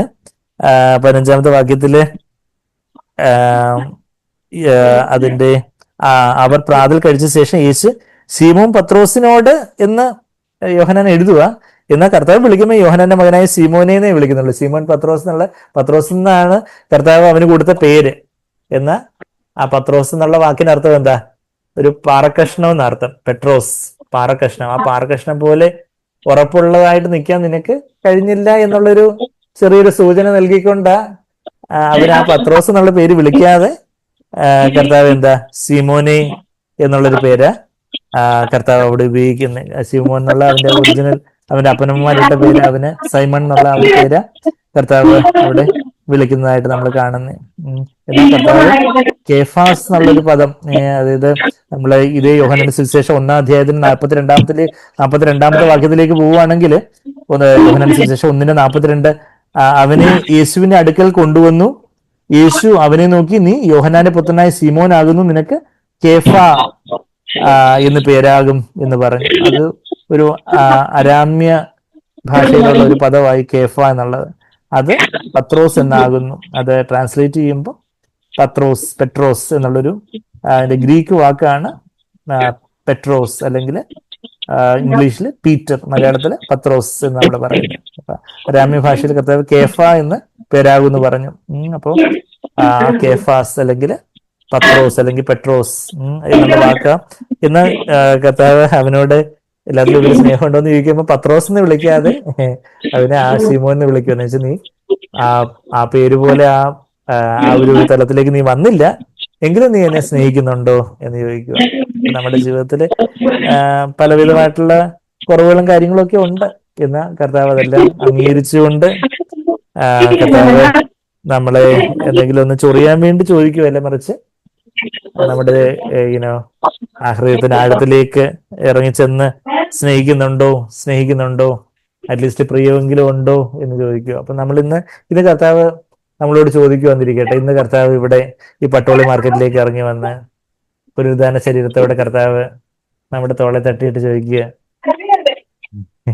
സന്ദീപിന്റെ മകളായ അർപ്പിതയെ, നിനക്ക് നീ എല്ലാത്തിലും ഉപരി എന്നെ സ്നേഹിക്കുന്നുവോ? You love me more than these, more than everyone എന്ന് ചോദിച്ചാല് എന്ത് പറയാനൊക്കെ? ഇവിടെ നീ എല്ലാം അറിയുന്നു എന്ന് പറയുന്ന പത്രോസിന്റെ ഒരു ഉത്തരം നമ്മൾ കാണുന്നുണ്ട് ഇവിടെ. അതുപോലെ നീ എല്ലാം അറിയും, നിനക്കറിയാവല്ലോ കർത്താവേ എന്ന് പറഞ്ഞൊരു പ്രവാചകൻ ഉണ്ടായിരുന്നു. ആരായിരുന്നു? എഹസ്കീൽ പ്രവാചകൻ അങ്ങനെ ആ ഉത്തരം പറഞ്ഞേ. എസക്കിയേൽ അല്ലെങ്കിൽ എഹസ്കീൽ, ഇംഗ്ലീഷിൽ നമ്മൾ എസക്കിയേൽ എന്ന് പറയും. എന്റെ 37 അധ്യായത്തില് അവിടെ വാലി ഓഫ് ഡ്രൈ ബോൺസ്, ഉണങ്ങിയ അസ്ഥികളുടെ താഴ്വരയിലേക്ക് പ്രവാചകനായ എഹസ്കേലിനെ കൊണ്ടു ചെല്ലുമ്പോൾ അതായത് ടീച്ചർ ഉത്തരം ചോദിക്കുമ്പോ ആ ടീച്ചറിന് അറിയാമല്ലോ ഉത്തരം എന്നോട് ചോദിക്കുന്നേ എന്ന് പറയുന്ന ഒരു കാര്യമാണ് നമ്മളിവിടെ വായിക്കുന്നത്. എഹെസ്കേൽ 37 അധ്യായത്തില് യഹോവയുടെ കൈ എന്റെ മേൽ വന്നു, യഹോവയുടെ ആത്മാവിൽ എന്നെ പുറപ്പെടുവിച്ച് താഴ്വരയുടെ നടുവിൽ നിർത്തി, അത് അസ്ഥികൾ കൊണ്ട് നിറഞ്ഞിരുന്നു. അവൻ എന്നെ അവയുടെ ഇടയിൽ കൂടി ചുറ്റി ചുറ്റി നടക്കുമാറാക്കി. അവ താഴ്വരയുടെ പരപ്പിൽ എത്രയും അധികമായിരുന്നു, അവ ഏറ്റവും ഉണങ്ങിയിരുന്നു. 37 എഹെസ്കേൽ 37 അധ്യായത്തിന് 2-ാമത്തെ വാക്യം ഇപ്പം വായിച്ച് അതിന്റെ 3-ാമത്തെ വാക്യത്തില് അവൻ എന്നോട്, മനുഷ്യപുത്ര, ഈ അസ്ഥികൾ ജീവിക്കുമോ എന്ന് ചോദിച്ചു. അതിന് ഞാൻ, യഹോവയായ കർത്താവേ, നീ അറിയുന്നു എന്ന് ഉത്തരം പറഞ്ഞു. എനിക്കൊന്നും അറിയത്തില്ല, നിനക്കല്ലേ അറിയാവുന്നു, നീ എന്നോടാണ് ചോദിക്കുന്നേ കർത്താവേ. അവിടെ ഒരു ശരി, പല കാര്യങ്ങളും ദൈവം നമ്മളോട് ചോദിക്കും. ദൈവത്തിന് അറിയാത്തതുകൊണ്ടല്ലേ ചോദിക്കുന്നേ, നമ്മളൊന്ന് ചിന്തിക്കാനും നമ്മളുടെ ജീവിതത്തിൽ നിന്ന് നോക്കാനും നമ്മളുടെ വിശ്വാസത്തിൽ നടക്കാനും. ദൈവത്തിന് അറിയാം നമ്മുടെ വിശ്വാസം എന്തോരം ഉണ്ടെന്നുള്ള കാര്യം. എന്നാൽ നമുക്ക് എത്രമാത്രം ഉണ്ട് ആ വിശ്വാസവും സ്നേഹവും നോക്കി നടക്കാനായിട്ട് നമുക്കൊരു എന്തിനാ പറയുന്ന ഒരു സർപ്രൈസ് ടെസ്റ്റ് തന്നുകൊണ്ട് കർത്താവ് ചോദിക്കുമ്പം, കർത്താവിനിപ്പം പത്രോസ് എല്ലാത്തിലും ഇവര് സ്നേഹിക്കുന്നുണ്ടല്ലോ എന്ന് കർത്താവിന് ചോദിക്കുന്നതിന് മുമ്പ് തന്നെ കർത്താവിന് അറിയത്തില്ലേ? എന്നാൽ നമുക്കൊരു സെൽഫ് ഇൻട്രോസ്പെക്ഷൻ, അല്ലെങ്കിൽ നമുക്കൊരു പെട്ടെന്നൊരു ആത്മപരിശോധന, നമ്മളുടെ ഇപ്പോഴത്തെ ആത്മീയ നിലവാരം എങ്ങനെ ഉണ്ട്, ആ ആദ്യസ്നേഹമൊക്കെ പോയോ, എല്ലാത്തിലും ഉപരിയായിട്ട് കർത്താവിനെ സ്നേഹിക്കുന്ന ഒരു നിർമ്മലവും ഏകാഗ്രമായിട്ടുള്ള ഒരു സ്നേഹം, ആ ഒരു ആദ്യസ്നേഹം എന്നിലുണ്ടോ എന്നാണ് കർത്താവ് ചോദിക്കുന്നത്. അപ്പം ഇവിടെ ഈ അസ്ഥികൾ ജീവിക്കുമോ എന്ന് ചോദിക്കുമ്പോൾ കർത്താവെ നീ അറിയുന്നു എന്ന് പറഞ്ഞിട്ട് പിന്നീട് അവയോട് കൽപ്പിക്കുന്നതും അവിടെ ദൈവവചനത്തിന്റെ ഒരു ശുശ്രൂഷയും പരിശുദ്ധാത്മാവിന്റെ ഒരു ശുശ്രൂഷയൊക്കെ വരുന്ന കാര്യമാണ് നമ്മളിവിടെ കാണുന്നത്. വചനം അവരോട് കൽപ്പിക്കുക, നീ വചനം സംസാരിക്കാൻ പറയുമ്പോഴത്തേക്കും ഉണങ്ങിയ അസ്ഥികളോട് വചനം കേൾക്കുവിൻ, യഹോവയുടെ വചനം കേൾക്കുവിൻ. 4-ാമത്തെ വാക്യത്തില് അവൻ എന്നോട് കൽപ്പിച്ചത്, നീ അസ്ഥികളെ കുറിച്ച് പ്രവചിച്ച് അവയോട് പറയേണ്ടത്, ഉണങ്ങിയ അസ്ഥികളെ യഹോവയുടെ വചനം കേൾക്കുവിൻ. സോ അവര് അവിടെ ഒരു വചനത്തിന്റെ ശുശ്രൂഷ. യഹോവയായ കർത്താവ് ഈ അസ്ഥികളോട് ഇപ്രകാരം അരുളി ചെയ്തു, നിങ്ങൾ ജീവിക്കേണ്ടത്, ഞാൻ നിങ്ങളിൽ ശ്വാസം വരുത്തും, ഞാൻ നിങ്ങളുടെ മേല് ഞരമ്പ് വെച്ച് മാംസം പിടിപ്പിച്ച്, അങ്ങനെ അവിടെ അസ്ഥിയോട് വന്നു ചേർന്നതായിട്ടൊക്കെ 7-ാമത്തെ വാക്യത്തിലൊക്കെ നമ്മൾ വായിക്കുന്നുണ്ട്. എന്നാൽ പിന്നീട് അപ്പൊ അസ്ഥിയോടൊക്കെ ചേർന്ന് വന്ന് അവിടെ കുറച്ചൊരു ക്രമവും കാര്യങ്ങളൊക്കെ വന്നു. അതിന് ത്വക്ക് കൊണ്ട് പൊതിഞ്ഞതായിട്ടൊക്കെ 8-ാമത്തെ വാക്യം ഞരമ്പും മാംസവും ഒക്കെ വന്നു. അതായത് ഈ അസ്ഥികളെല്ലാം കൂടെ ചേർന്ന് വന്ന് ഞരമ്പും മാംസവും ഒക്കെ വന്ന് ത്വക്ക് എന്ന് വെച്ചാൽ തോല്, സ്കിന്നൊക്കെ വന്നു. അപ്പം കാര്യമൊക്കെ കുറെയൊക്കെ ക്രമമായി, കുറച്ച് കാര്യങ്ങളൊക്കെ ഒരു ഭംഗിയോടെ വന്നു. എന്നാൽ ശവശരീരം മാതിരി കിടക്കുക, ശ്വാസമില്ലായിരുന്നു. അപ്പോഴാ വചനത്തിന്റെ ശുശ്രൂഷയൊക്കെ കഴിഞ്ഞിട്ട് പിന്നെ ആത്മാവിന്റെ ശുശ്രൂഷ, പരിശുദ്ധാത്മാവിന്റെ വചന ശുശ്രൂഷ മാത്രം പോരാ, ആ വചനത്തോടു കൂടി പരിശുദ്ധാത്മാവിന്റെ ഒരു ഒഴുക്കും കൂടെ വരണം. അപ്പോൾ അവൻ എന്നോട് കൽപ്പിച്ചത് 9-ാമത്തെ വാക്യം. നമ്മൾ എവിടെ ഇപ്പൊ കറന്റ് ലൊക്കേഷൻ? എഹെസ്കേല് 37-ന്റെ 9-ാമത്തെ വാക്യം. അപ്പോൾ അവൻ എന്നോട് കൽപ്പിച്ചത്, കാറ്റിനോട് പ്രവചിക്കുക. കാറ്റെന്നുള്ള ആ ഒരു എബ്രായ പദത്തിന് റുവാഹ് അല്ലെങ്കിൽ റൂഹ എന്ന് വെച്ചാൽ കാറ്റെന്നും ശ്വാസമെന്നും ആത്മാവെന്നും എല്ലാം പരിഭാഷപ്പെടുത്താം. ആത്മാവിനോട് കൽപ്പിക്കുക, കാറ്റിനോട് പ്രവചിക്കുക. മനുഷ്യപുത്ര, നീ പ്രവചിച്ച് കാറ്റിനോട് പറയേണ്ടത്, യഹോവയായ കർത്താവ് ഇപ്രകാരം അരുളി ചെയ്യുന്നു, ശ്വാസമേ, കാറ്റേ, ആത്മാവേ, നീ 4 കാറ്റുകളിൽ നിന്നും വന്ന് ഈ നിഹതന്മാരെന്ന് പറയുമ്പോൾ സ്ലെയിൻ, അതായത് കൊല്ലപ്പെട്ടവർ, അവർ മരിച്ച അവസ്ഥയിലുള്ള നിഹതന്മാരോട് ജീവിക്കേണ്ടതിന് അവരുടെ മേൽ ഊതുക. അവൻ എന്നോട് കൽപ്പിച്ചതുപോലെ ഞാൻ പ്രവചിച്ചപ്പോൾ ശ്വാസം അതിൽ വന്നു, അവർ ജീവിച്ച് ഏറ്റവും വലിയ സൈന്യമായി നിവർന്നു നിന്നു എന്നുള്ളൊരു കാര്യം നമ്മൾ വായിക്കുന്നു. നമ്മളുടെ ജീവിതത്തിലും ആ ഒരു വചനവും പരിശുദ്ധാത്മാവും ഒക്കെ പരിവർത്തിക്കുമ്പം, ആദിയിൽ വചനവും പരിശുദ്ധാത്മാവും പരിവർത്തിച്ചപ്പം പാഴും ശൂന്യവും ഇരുണ്ടതുമായിരുന്ന ഭൂമി ഏറ്റവും നല്ലതായിട്ട് മാറിയതുപോലെ, നല്ലതെന്ന് പറഞ്ഞ് ഏറ്റവും നല്ലതായിട്ട് മാറിയതുപോലെ നമ്മുടെ ജീവിതത്തിലും വചനവും പരിശുദ്ധാത്മാവും പരിവർത്തിക്കുകയാണെങ്കിൽ നമ്മളും ഒരു കർത്താവിന് ഒരു പടയാളികളായിട്ട് മാറും. അങ്ങനെ നമ്മളെ സഭയെല്ലാം, നമ്മുടെ കുടുംബവും നമ്മളെ സഭയെല്ലാം അതുപോലെ കർത്താവിന് പടയാളികളായിട്ട് മാറും. നമ്മളൊരു കർത്താവിന് വേണ്ടി വലിയൊരു സൈന്യമായിട്ട് മാറും. അത് ആ ഒരു കാര്യം നമ്മളവിടെ വായിക്കുന്നത്. അപ്പം അവിടെ ഞാനിത് പറയാൻ കാരണം എന്താ, യെഹെസ്കേൽ പറഞ്ഞ ഉത്തരം എന്താ, കർത്താവെ നീ അറിയുന്നു. അപ്പൊ പല കാര്യങ്ങളിലും നമ്മുടെ ജീവിതത്തില് കർത്താവിന്റെ ചോദ്യങ്ങൾക്ക് നമ്മൾ യഥാർത്ഥത്തിൽ ഒരു താഴ്മയിലേക്ക് വരുമ്പം, നുറുക്കത്തിലേക്ക് വരുമ്പോൾ കർത്താവെ അവിടത്തേക്ക് അറിയാം, എനിക്കൊന്നും അറിയത്തില്ല എന്നുള്ളൊരു കാര്യം അറിയേണ്ടും വേണം ഞാൻ അറിഞ്ഞിട്ടില്ല കർത്താവെ.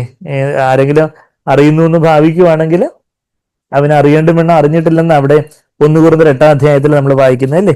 1 കൊരിന്ത്യർ 8 നമ്മൾ പോവുകയാണെങ്കിൽ എന്താ, നമുക്ക് എന്തെങ്കിലുമൊക്കെ അറിയാമെന്ന് തോന്നുവാണെങ്കിൽ 2-ാമത്തെ വാക്യം, 1 കൊരിന്ത്യർ 8-ന്റെ 1-ാമത്തെ വാക്യത്തില് അറിവോ ചീർപ്പിക്കുന്നു. നമ്മളുടെ ദേഹിയിൽ മാത്രമുള്ള ഒരു അറിവാണ്. കർത്താവിനെ അറിയുന്ന ഒരു അറിവിലേക്ക് നമ്മൾ വന്നിട്ടില്ല. എന്നാൽ ആ അറിവ്, ദേഹിപരമായ അറിവ് നമ്മളെ ചീർപ്പിക്കും, നമ്മൾ നിഗളികളാകത്തേ ഉള്ളൂ. എന്നാൽ സ്നേഹമോ ആത്മാവിലേക്ക് ഈ അറിവ്, കർത്താവിനെ അറിയുന്ന ഒരു അറിവായിട്ട് നമുക്ക് ദൈവം തരുന്ന, ഇപ്പൊ നമ്മൾ വചനത്തിൽ നിന്ന് പല കാര്യങ്ങളും നമ്മളിപ്പോൾ കേൾക്കുന്നു, അറിയുന്നു. ആ വചനത്തെ നമ്മളതിനെ അങ്ങ് താഴ്ത്തി ഏൽപ്പിച്ചു കൊടുക്കുമ്പോൾ ആ ദേഹിയിലുള്ളൊരു അറിവ് ആത്മാവിന്റെ തലത്തിലേക്ക് വന്ന് പരിശുദ്ധാത്മാവിന്റെ നിറവില് യേശുവിനെ നമ്മൾ ആത്മാവിൽ അറിയുമ്പോൾ ആ അത് കർത്താവിനുള്ള ഒരു സ്നേഹമായി മാറുന്നു. ആ സ്നേഹം ആത്മീയവർദ്ധന വരുത്തുന്നു. താൻ വല്ലതും അറിയുന്നു എന്ന് ഒരുത്തന് തോന്നുന്നുവെങ്കിൽ, നമുക്ക് എനിക്ക് കുറച്ച് അറിയാം എന്ന് എനിക്ക് തോന്നൽ വന്ന എൻ്റെ അർത്ഥം എന്താ, 2-ാമത്തെ വാക്യം, താൻ വല്ലതും അറിയുന്നു, നമുക്ക് തന്നെ ഒരു തോന്നൽ വരുവാന്ന്. ഞാനിപ്പോൾ പണ്ടത്തെ പോലൊന്നും അല്ല, എനിക്ക് കുറച്ച് കാര്യങ്ങൾ അറിയാം, ബാക്കിയുള്ള സൗകര്യങ്ങളെക്കൊല്ലൊന്നും അല്ല, എനിക്ക് കുറച്ച് കാര്യങ്ങളൊക്കെ അറിയാം, എനിക്ക് വചനമൊക്കെ അറിയാം, എനിക്ക് എങ്ങനെ സുവിശേഷം പറയേണ്ടതെന്ന് അറിയാം, അല്ലെങ്കിൽ എനിക്ക് എങ്ങനെ വചനം പറയേണ്ടതെന്ന് അറിയാം, എനിക്ക് ചില കാര്യങ്ങളൊക്കെ എനിക്ക് അറിയാം. താൻ വല്ലതും അറിയുന്നു എന്ന് ഒരുത്തിന് തോന്നുന്നുവെങ്കിൽ അറിയേണ്ടതുപോലെ അവന് ഇന്നുവരെ ഒന്നും അറിഞ്ഞിട്ടില്ല. ഒരുത്തൻ ദൈവത്തെ സ്നേഹിക്കുന്നുവെങ്കിൽ എങ്കിലും അവന് ദൈവം അറിഞ്ഞിരിക്കുന്നു. കർത്താവിനെ സ്നേഹിക്കുന്ന അവിടെ നമ്മളെ ദൈവത്താൽ അറിയപ്പെടുന്നവരായി മാറും. അല്ലാതെ നമുക്കായിട്ട് എന്തെങ്കിലും അറിയാമെന്ന് തോന്നുവാണെങ്കിൽ നമ്മൾ അറിയേണ്ടും വേണമെന്ന് അറിയാത്തതുകൊണ്ടാണ് നമുക്ക് അങ്ങനെ തോന്നുന്നത്. ഏറ്റവും കൂടുതൽ വെളിപ്പാടുകൾ ഉണ്ടായിരുന്ന പൗലോസ് തന്നെ കുറച്ചുകൂടെ കഴിയുമ്പോൾ എന്താ പറയുന്നത്, നമ്മളിപ്പോൾ ഭാഗികമായിട്ടേ അറിയുന്നുള്ളൂ. പൗലോസ് ഭാഗികമായിട്ട് അറിഞ്ഞിട്ടുള്ളെങ്കിൽ പിന്നെ നമ്മൾ എന്ത് പറഞ്ഞിട്ടുണ്ട്, അത്ര ഒട്ടും തന്നെ അറിഞ്ഞിട്ടില്ല. പൗലോസ് ഏറ്റവും 3-ാം സർഗ്ഗത്തിൽ വരെ എടുക്കപ്പെട്ട വെളിപ്പാടുകൾ ലഭിച്ച പൗലോസ് പറയുക, ഞാൻ ഭാഗികമായിട്ട് 1 കൊരിന്ത്യർ 13 തൊട്ട് 2-3 പേജും കൂടെ ഒന്ന് മറിച്ച് അതിന്റെ 13-ന്റെ 12-ാമത്തെ വാക്യത്തില്, ഇപ്പോൾ നാം കണ്ണാടിയിൽ കടമൊഴിയായി കാണുന്നു. ഈ കടമൊഴി എന്നൊക്കെ വാക്ക് എല്ലാവർക്കും എത്രമാത്രം അറിയാം. കടമൊഴി എന്ന് വെച്ചാൽ എന്തുവാ? ഗ്രീക്കില് ഐനിഗ്മ എന്ന് പറഞ്ഞൊരു വാക്ക് ഉപയോഗിച്ചിരുന്നു, ഒബ്സ്ക്യൂർ തിങ്. എനിഗ്മ എന്ന് പറഞ്ഞാൽ മിസ്റ്ററി മാതിരിയുള്ള വാക്ക്, അതിനോട് ചേർന്നൊരു ഐനിഗ്മ, ഡിംലി. അതായത് ഇപ്പൊ ഒരു എന്താ, നമ്മളിപ്പോ ഇന്നത്തെ നല്ല കണ്ണാടിയിലൊക്കെ നമ്മൾ നല്ല ക്ലിയർ ആയിട്ട് കാണുന്ന ഇങ്ങനെ ഒരു മങ്ങിയ കണ്ണാടിയില് നമ്മള് വളരെ വേഗമായിട്ടാണ് കാണുന്നത്. ഇപ്പൊ ഒരു സ്റ്റീൽ പാത്രത്തിൽ നമ്മൾ ഇമേജ് കാണുവാണെങ്കിൽ കാണുന്നുണ്ട്, പക്ഷെ കവിളൊക്കെ ചാടിയ പോലെ ആയിരിക്കും കാണുന്നതല്ലേ. ഈ കോൺവെക്സ് മിററിലൊക്കെ കാണുന്ന പോലെ ഇങ്ങനെ മത്തങ്ങ മാതിരി കാണും. അപ്പൊ ഇത് കണ്ണാടിയിൽ കടമുടിയായിട്ടാ കാണുന്നേ. അന്ന് കടമുടി എന്ന് പറഞ്ഞ ഇംഗ്ലീഷിൽ ഡിംലി എന്നുവെച്ചാല് ഒബ്സ്ക്യൂർലി, അതായത് വളരെ ഒരു വേഗമായിട്ട്, വെച്ചാൽ വളരെ ക്ലിയർ ആയിട്ടല്ല. ഇന്ന് നമ്മൾ ഇന്ന് അറിയുന്നുള്ളൂ. ഏറ്റവും അടുത്ത് കർത്താവിനെ അറിയാവുന്ന ഒരാൾ അറിയൂ, കർത്താവ് എനിക്ക് അതിനെക്കുറിച്ച് കുറച്ചേ അറിയത്തുള്ളൂ. നമുക്ക് കുറച്ച് ഇപ്പൊ എന്താ പറയുന്നത്, ഇപ്പൊ 1-ാം ക്ലാസ്സിൽ പഠിക്കുന്ന ആള് എല്ലാത്തിനും ഫുള്ളിലും 100 മാർക്ക് വാങ്ങിച്ചിട്ട് എനിക്കെല്ലാം അറിയാം, എനിക്കിനി അതിന് കൂടുതലൊന്നും പഠിക്കാനൊന്നുമില്ല, എല്ലാം ഞാൻ 100 മാർക്ക് വാങ്ങിച്ചു. എന്നാൽ കുറച്ചുകൂടെ അതിന്റെ മൂത്ത 10-ാം ക്ലാസ്സിൽ പഠിക്കുന്ന മുമ്പ് പറയും, അയ്യോ എനിക്ക് ഫുൾ മാർക്ക് കിട്ടിയെങ്കിലും ഇനിയൊന്നും ശരിയായിട്ടില്ല, ഇനിയും വേറെ ഒത്തിരി കാര്യങ്ങളൊക്കെ പഠിക്കാനുണ്ട്. നമ്മൾ കൂടുതൽ അറിയും തോറും നമുക്ക് മനസ്സിലാവും ഒന്നും തന്നെ അറിഞ്ഞിട്ടില്ല. അതാ പൗലോസ് പറയുന്നത് ഇവിടെ 12-ാമത്തെ വാക്യത്തില്, ഇപ്പോൾ നാം കണ്ണാടിയിൽ കടമൊഴിയായി കാണുന്നു, അപ്പോൾ മുഖാമുഖമായി കാണും. ഇപ്പോൾ ഞാൻ അംശമായിട്ട് അറിയുന്നുള്ളൂ, ഐ നോ ഇൻ പാർട്ട്. എന്നാൽ അപ്പോൾ കർത്താവ് വന്ന പുതിയ ആകാശവും പുതിയ ഭൂമിയും എല്ലാം വരുമ്പോൾ ഞാൻ അറിയപ്പെട്ടതുപോലെ തന്നെ അറിയും എന്നൊരു സമയം വരും. അപ്പൊ ഇന്ന് കർത്താവ് പലതുമൊക്കെ ചോദിക്കുമ്പോൾ, കർത്താവ് എനിക്ക് ശരിക്കും എന്നെ തന്നെ അറിയത്തില്ല കർത്താവെ, അവിടുന്ന് തന്നെ പറഞ്ഞു തരണം, നീ എല്ലാത്തിനും സ്നേഹിക്കുന്നു എന്ന് ചോദിക്കുമ്പോൾ, കർത്താവെ എനിക്ക് ഉള്ള വെളിച്ചത്തിൽ എനിക്ക് സ്നേഹിക്കുന്നു എന്നൊക്കെ തോന്നുന്നു, പക്ഷെ എനിക്ക് കർത്താവ് വേണ്ടുമെന്ന സ്നേഹമൊന്നും ഇല്ല. കർത്താവെ ഇനി എന്നെ സ്നേഹത്താൽ എന്നെ നിറയ്ക്കണം എന്നുള്ളൊരു കരച്ചിലും നിലവിളിയാണ് നമ്മുടെ ജീവിതത്തിലെങ്കിൽ നമ്മൾ സേഫ് അല്ല. ഞാൻ സ്നേഹിക്കും, ഞാൻ ഇനി തള്ളി പറയത്തില്ല. പണ്ട് പത്രോസിനോട് ചോദിച്ചായിരുന്നെങ്കിൽ പറയാം, ഓ എന്തൊരു ചോദ്യമാണ് കർത്താവ് ചോദിക്കുന്നത്, അങ്ങേക്ക് അറിയത്തില്ല, ഞാൻ ഇവരെല്ലാം തള്ളി പറഞ്ഞാൽ ഞാൻ തള്ളി പറയത്തില്ല, ഞാൻ അങ്ങേ ഏറ്റവും അധികം സ്നേഹിക്കുന്നതെന്നൊക്കെ വലിയ വീരവാദം പറഞ്ഞേനെ. ഇപ്പൊ ആകുമ്പോൾ പത്രോസ് പറയുന്നത്, കർത്താവേ നിനക്കെല്ലാം അറിയാമല്ലോ എന്ന് പറഞ്ഞ അതിദുഃഖത്തോടെ അവൻ പറയുന്ന ആ ഒരു കാര്യം.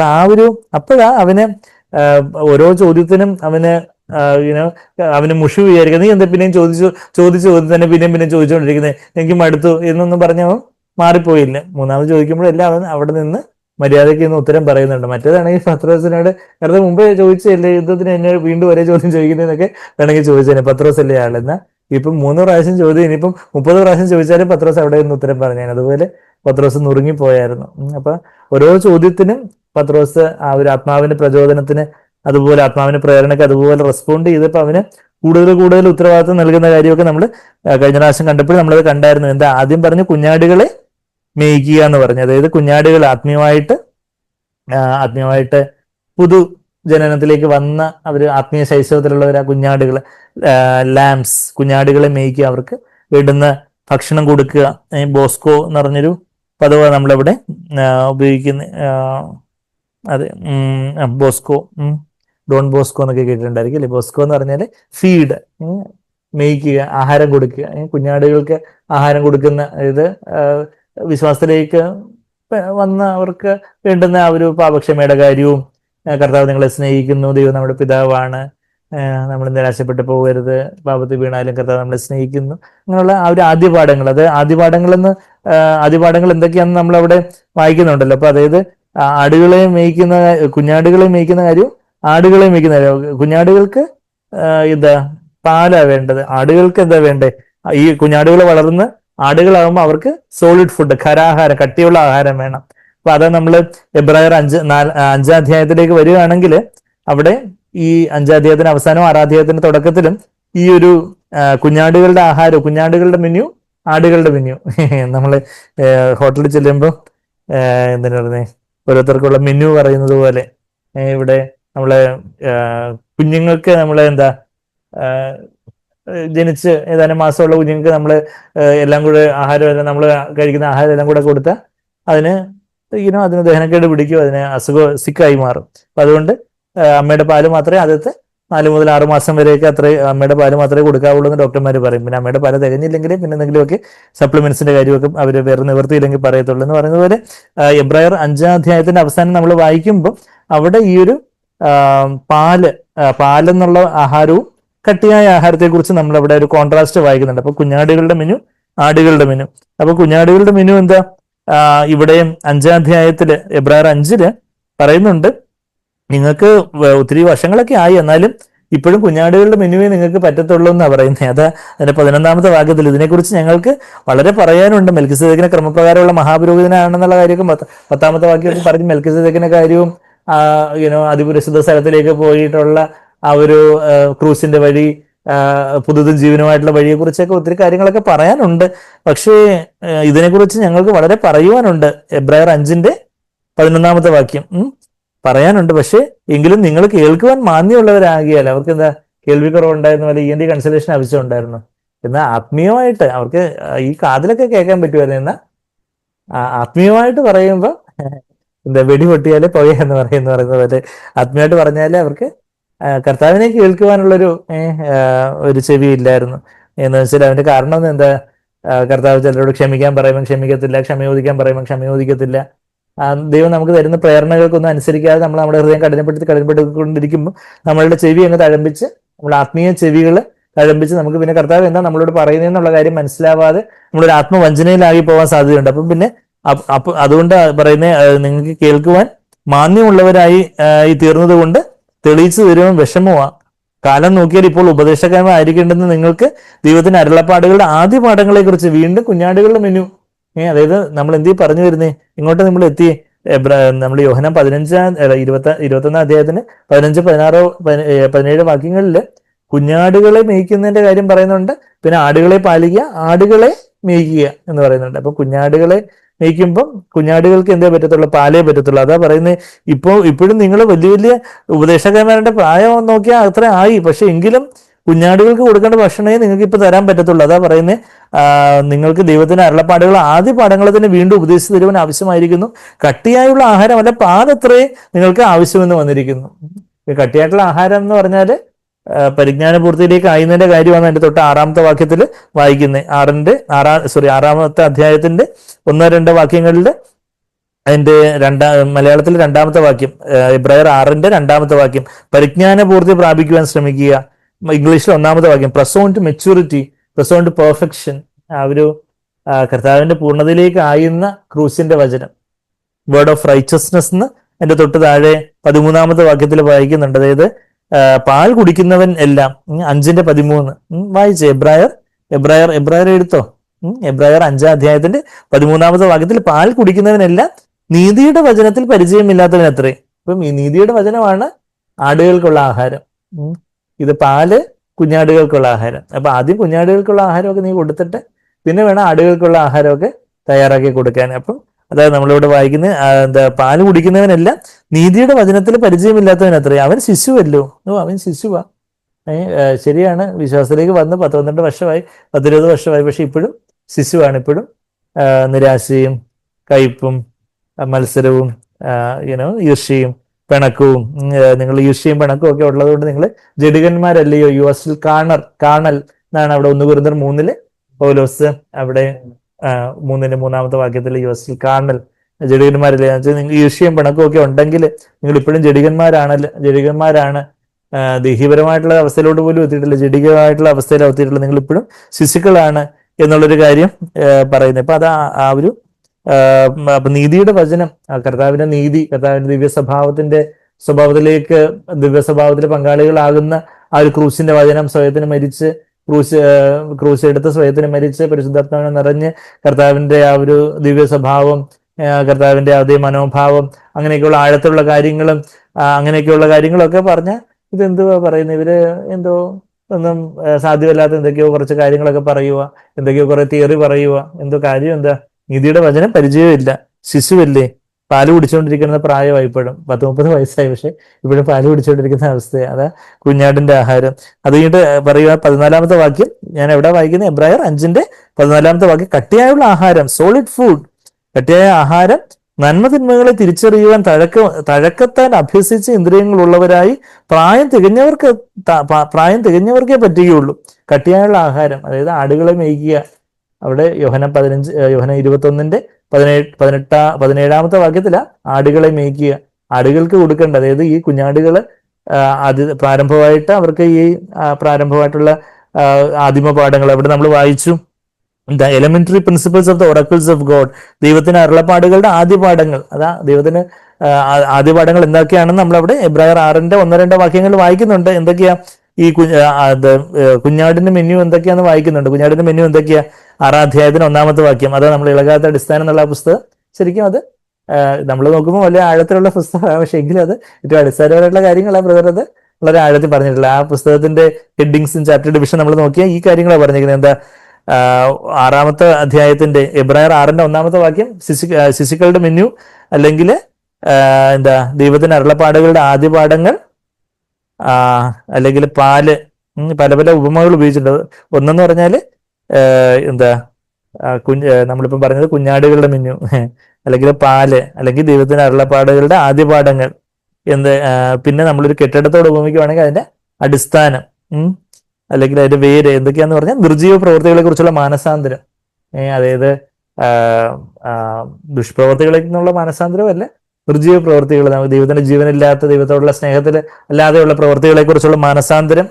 നമ്മളുടെ ആ ഒരു മാനസാന്തരമൊക്കെ ആദ്യ പാഠങ്ങളാണ്. എന്ന് വെച്ചാൽ നമ്മള് ലോകത്തിൽ നിന്ന് വേർതിരിഞ്ഞ് കർത്താവിലേക്ക് നമ്മള് ടേൺ അറൗണ്ട് ചെയ്യുന്നു. ആ ഒരു ആഴത്തിലുള്ള മാനസാന്തരമൊക്കെ അതും ആദ്യ പാഠങ്ങളേ ആയിട്ടുള്ളൂ. ദൈവത്തിലുള്ള വിശ്വാസം, കർത്താവിനെല്ലാം ചെയ്യാൻ കഴിയും, കർത്താവിനുള്ള വിശ്വാസം, കർത്താവിന്റെ സ്നേഹത്തിലും കർത്താവിന്റെ ശക്തിയിലും ഒക്കെയുള്ള പരമാധികാരത്തിലും ഒക്കെയുള്ള വിശ്വാസം. പിന്നെ സ്നാനങ്ങളെ കുറിച്ചുള്ള ഉപദേശം. സ്നാനങ്ങൾ എന്ന് പറഞ്ഞാൽ എന്താ? അവിടെ ബാപ്റ്റിസംസ് എന്നുള്ള വാക്ക് ഉപയോഗിച്ചിരിക്കുന്നത്, ബാപ്റ്റിസോ എന്നുള്ളതിന്റെ പ്ലൂറൽ ഉപയോഗിച്ചിരിക്കുന്നത്. 2 സ്നാനമുണ്ട്. എന്തൊക്കെയാ? ജലസ്നാനമുണ്ട്, പരിശുദ്ധാത്മാ സ്നാനമുണ്ട്. അപ്പൊ അത് സ്നാനങ്ങളെ കുറിച്ചുള്ള ഉപദേശം എന്നുള്ള വാക്ക് വന്നിരിക്കുന്നത്. അവിടെ ശരിക്കും പറഞ്ഞാല് ഇംഗ്ലീഷ് ഇൻസ്ട്രക്ഷൻസ് അബൌട്ട് വാഷിങ്സ് എന്ന് NASB ട്രാൻസ്ലേറ്റ് ചെയ്യുന്ന ആ വാഷിങ്സ് എന്നുള്ള വാക്ക് ശരിക്കും പറഞ്ഞാൽ തെറ്റായ ട്രാൻസ്ലേഷൻ. NASB ഏറ്റവും നല്ല ട്രാൻസ്ലേഷനിൽ ഒന്നാണെന്ന് നമ്മൾ പറയുമെങ്കിൽ പോലും NASB ന്യൂ അമേരിക്കൻ സ്റ്റാൻഡേർഡ് വേർഷനിൽ വന്നിട്ടുള്ള ഒരു തെറ്റായ പരിഭാഷ അവിടെ വാഷിങ്സ് അല്ല ബാപ്റ്റിസംസ് എന്നാണ് അവിടെ ട്രാൻസ്ലേറ്റ് ചെയ്യേണ്ടത്. അവിടെ ഗ്രീക്കിൽ ബാപ്റ്റിസോ എന്നുള്ള വാക്ക് ഉപയോഗിച്ചിരിക്കുന്നത്. മലയാളത്തിൽ അവിടെ കറക്റ്റായിട്ട്, ഇംഗ്ലീഷിൽ പലതും ശരിയായിട്ട് പറയുന്നിടത്ത് മലയാളത്തിൽ തെറ്റായിട്ട് പറഞ്ഞിട്ടുണ്ടെങ്കിൽ ഇവിടെ മലയാളത്തിൽ ഇംഗ്ലീഷിൽ തെറ്റായിട്ടുള്ളിടത്ത് കൊടുത്തിട്ടുള്ളിടത്ത് മലയാളത്തിൽ എന്തായാലും സ്നാനങ്ങൾ എന്ന് തന്നെ അവിടെ വന്നിട്ടുണ്ട്. ഇന്ന് നമ്മൾ KJVയിലും NKJVയിലും ഒക്കെ ബാപ്റ്റിസംസ് തന്നെ കൊടുത്തിട്ടുണ്ടെന്ന് എൻ്റെ ഓർമ്മ. ഇന്ന് NASB അവിടെ തെറ്റായിട്ടുള്ള പരിഭാഷയാണ്. ഇൻസ്ട്രക്ഷൻസ് അബൌട്ട് വാഷിങ്സ് അല്ല, ബാപ്റ്റിസംസ്. അത് നമ്മളുടെ ആ ഇളകാത്ത അടിസ്ഥാന പുസ്തകം നമ്മൾ വായിക്കുവാണെങ്കിൽ അതിനകത്ത് മാനസാന്തരം, വിശ്വാസം, ജലസ്നാനം, പരിശുദ്ധാത്മ സ്നാനം, അതെല്ലാം ഈ കാര്യങ്ങളാണ് ഓരോന്നും ചാപ്റ്റേഴ്സായിട്ട് വേറെ വിശദമായിട്ട് പറയുന്നത്. പിന്നെ കൈവയ്പ് എന്ന് പറയുമ്പോൾ എന്താ, gifts of the Holy Spirit, പരിശുദ്ധാത്മാവിന്റെ വരങ്ങളെ കുറിച്ച്, മരിച്ചവരുടെ പുനരുദ്ധാനം, മരിച്ചവർ പുനരുദ്ധാനം ചെയ്യും, അന്തിമ ന്യായവിധി, അതെല്ലാം അടിസ്ഥാനപരമായിട്ടുള്ള ഉപദേശങ്ങളാണ്. മനുഷ്യരുടെ പുനരുദ്ധാനം, നിത്യശിക്ഷാവിധി, അത് അന്തിമ ന്യായവിധിയുടെ മുമ്പാകെ നമ്മൾ നിൽക്കേണ്ട കാര്യം, ഇന്നിങ്ങനെയുള്ള അടിസ്ഥാനം.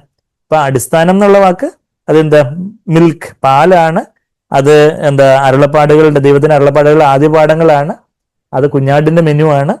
എന്നാൽ ആദ്യപാഠങ്ങൾ വീണ്ടും വീണ്ടും അടിസ്ഥാനം ഇട്ടുകൊണ്ടിരിക്കുക. അത് വീണ്ടും വീണ്ടും എല്ലാ മീറ്റിങ്ങിലും പിന്നെയും പിന്നെ നിങ്ങൾ ഇപ്പോൾ ഒരാളെ നോക്കുമ്പോൾ വീട് പണിയാൻ തുടങ്ങി 10 വർഷമായിട്ട് ഇപ്പോഴും അടിസ്ഥാനം ഇട്ടുകൊണ്ടിരിക്കുകയാണ്. ഒന്നും വേറോട്ട് പണിയുന്നില്ല. ഇന്ന് നമ്മൾ പറയൂല്ലേ, ഇത്രയും വർഷമായിട്ട് ഇപ്പോഴും അടിസ്ഥാനം ഇട്ടുകൊണ്ടിരിക്കുകയാണ്. ശരിയാണ്, അടിസ്ഥാനം വേണം. എന്നാൽ അടിസ്ഥാനം കഴിഞ്ഞിട്ട് പിന്നെ മേലോട്ടുള്ള ഒരു പണിയുണ്ട്. ആ മേലോട്ടുള്ള പണിയാണ് ആടുകളുടെ മെനു, അല്ലെങ്കിൽ നീതിയുടെ വചനം, അല്ലെങ്കിൽ കട്ടിയായിട്ടുള്ള ആഹാരം, അല്ലെങ്കിൽ കെട്ടിടത്തിന്റെ അടിസ്ഥാനത്തോട് ഉപയോഗിച്ച് പറയുകയാണെങ്കിൽ മേലോട്ടുള്ള പണി, സൂപ്പർ സ്ട്രക്ചർ. മറ്റേത് ഫൗണ്ടേഷൻ ആണെങ്കിൽ ഇത് സൂപ്പർ സ്ട്രക്ചർ. മറ്റേത് മിൽക്ക് ആണെങ്കിൽ ഇത് സോളിഡ് ഫുഡ്, അല്ലെങ്കിൽ മറ്റേത് പാലാണെങ്കിൽ ഇത് കട്ടിയായിട്ടുള്ള ആഹാരം. ഇത് അരുളപ്പാടുകളുടെ, ദൈവത്തിന്റെ അരുളപ്പാടുകളുടെ ആദ്യ പാഠങ്ങളാണെങ്കിൽ ഇത് നീതിയുടെ വചനം. ആ ഒരു കോൺട്രാസ്റ്റ് നമ്മൾ കാണുന്നുണ്ട്. അപ്പം അടിസ്ഥാനമാണെങ്കിൽ മേലോട്ടുള്ള പണി. അപ്പൊ അങ്ങനെയുള്ള നിങ്ങളുടെ അടിസ്ഥാനം പിന്നെയും ഇടാതെ നാം ക്രിസ്തുവിനെ കുറിച്ചുള്ള ആദ്യവചനം വിട്ട് പരിജ്ഞാനപൂർത്തി പ്രാപിക്കുവാൻ, പരിജ്ഞാനപൂർത്തി അല്ലെങ്കിൽ ടിലിയോട്ടസ്, പരിജ്ഞാനപൂർത്തി എന്ന് പറയുമ്പോൾ എന്തോ അറിവിന്റെ എന്തോ പൂർത്തി എന്നൊക്കെ ചിലപ്പോൾ നമ്മളങ്ങ് ചിന്തിച്ചു പോകും മലയാള പരിഭാഷ കേട്ട. അവിടെ പക്ഷെ സത്യവേദ പുസ്തകത്തിന്റെ പരിഭാഷ അത്രങ്ങ് പോരാ. അവിടെ പക്വതയെന്നോ പൂർണ്ണതയെന്നോ ഒക്കെ ട്രാൻസ്ലേറ്റ് ചെയ്യുന്ന കുറച്ചുകൂടെ നല്ല പരിഭാഷ. ടിലിയോട്ടസ് എന്ന് പറയുമ്പോൾ ടിലിയോ എന്ന് പറഞ്ഞാൽ ടിലോസ് എന്ന് പറഞ്ഞാൽ എൻഡ് എന്ന, ടിലിയോട്ടസ് എന്ന് പറഞ്ഞാൽ ടു ദ എൻഡ്, പൂർത്തി, പക്വത, പെർഫെക്ഷൻ.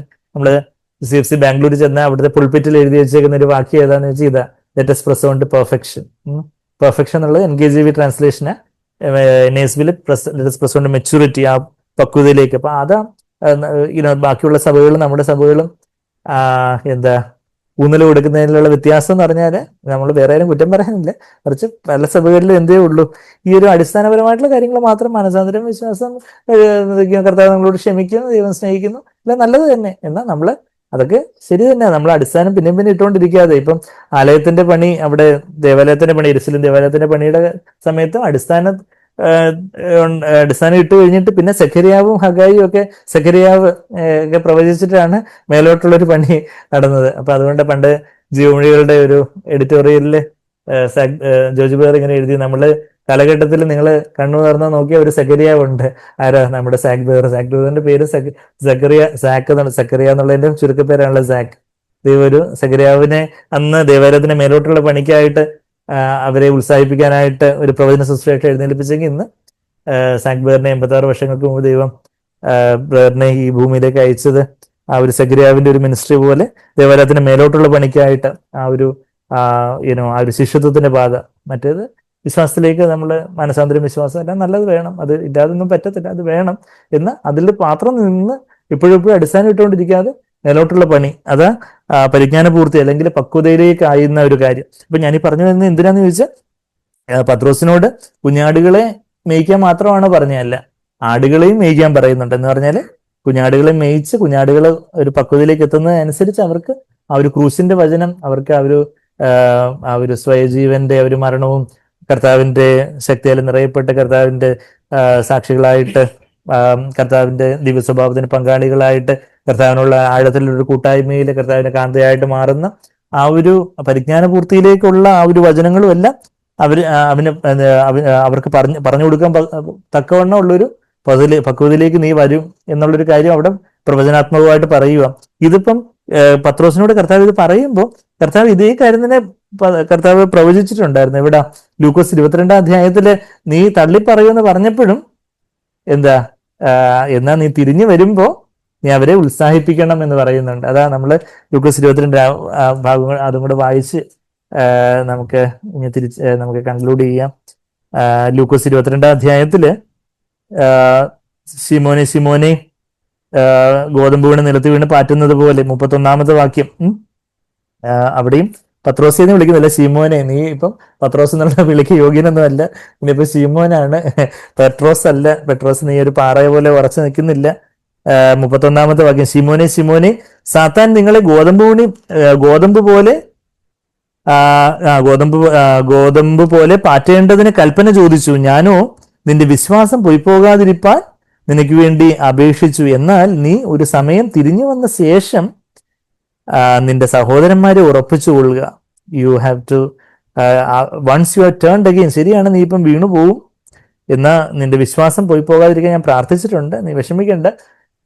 നീ തള്ളിപ്പറഞ്ഞതിനൊക്കെ ശേഷവും നീ എൻ്റെ ഈ വാക്കുകളൊക്കെ ഓർക്കും. അപ്പം യേശു എനിക്ക് വേണ്ടി പ്രാർത്ഥിച്ചിട്ടുണ്ടെന്നുള്ള കാര്യം നീ ഓർക്കും. അപ്പോൾ നീ തിരിഞ്ഞു വന്ന് സ്ട്രെങ്തൻ യുവർ ബ്രദേഴ്സ്, നീ നിന്റെ സഹോദരന്മാരെ ഉറപ്പിക്കണം. ഉറപ്പിക്കണം എന്ന് പറയുക കർത്താവ്. ഉറപ്പിക്കണം എന്ന് പറഞ്ഞതിന് അന്ന് കർത്താവ് പ്രവചനാത്മാവിൽ പറഞ്ഞ കാര്യം വീണ്ടും കർത്താവ് ഇപ്പോൾ ഓർപ്പിക്കുവാണ്. നീ ഈ കുഞ്ഞാടുകളെ മേയ്ക്കണം, ആടുകളെ പാലിക്കണം. ആടുകളെ മേയ്ക്കണം എന്ന് പറയുമ്പോൾ നീ സഹോദരന്മാരെ ഉറപ്പിക്കണം എന്നുള്ളൊരു കാര്യം കർത്താവ് വീണ്ടും ആവർത്തിച്ച് പറയുക. അപ്പം അന്ന് കർത്താവ് പറഞ്ഞ ക്രൂശിക്കപ്പെടുന്നതിന്റെ തലേദിവസം രാത്രി കർത്താവ് പ്രവചിച്ചതുപോലെ വീണ്ടും നീ തള്ളി പറഞ്ഞു, അതുകൊണ്ട് നീ എല്ലാം ഇനിയിപ്പം നിന്റെ കാര്യം കട്ടപ്പുകയായി, നീ എല്ലാം അവസാനിച്ചെന്ന് വിചാരിക്കണ്ട. അന്നേ ഞാൻ പറഞ്ഞായിരുന്നു സഹോദരന്മാരെ ഉറപ്പിച്ചു കൊള്ളണമെന്ന്. ഇപ്പോഴും ഞാൻ പറയുക, നിന്റെ ചാവിയൊക്കെ നിന്റെ കയ്യിൽ തന്നെയാണ്.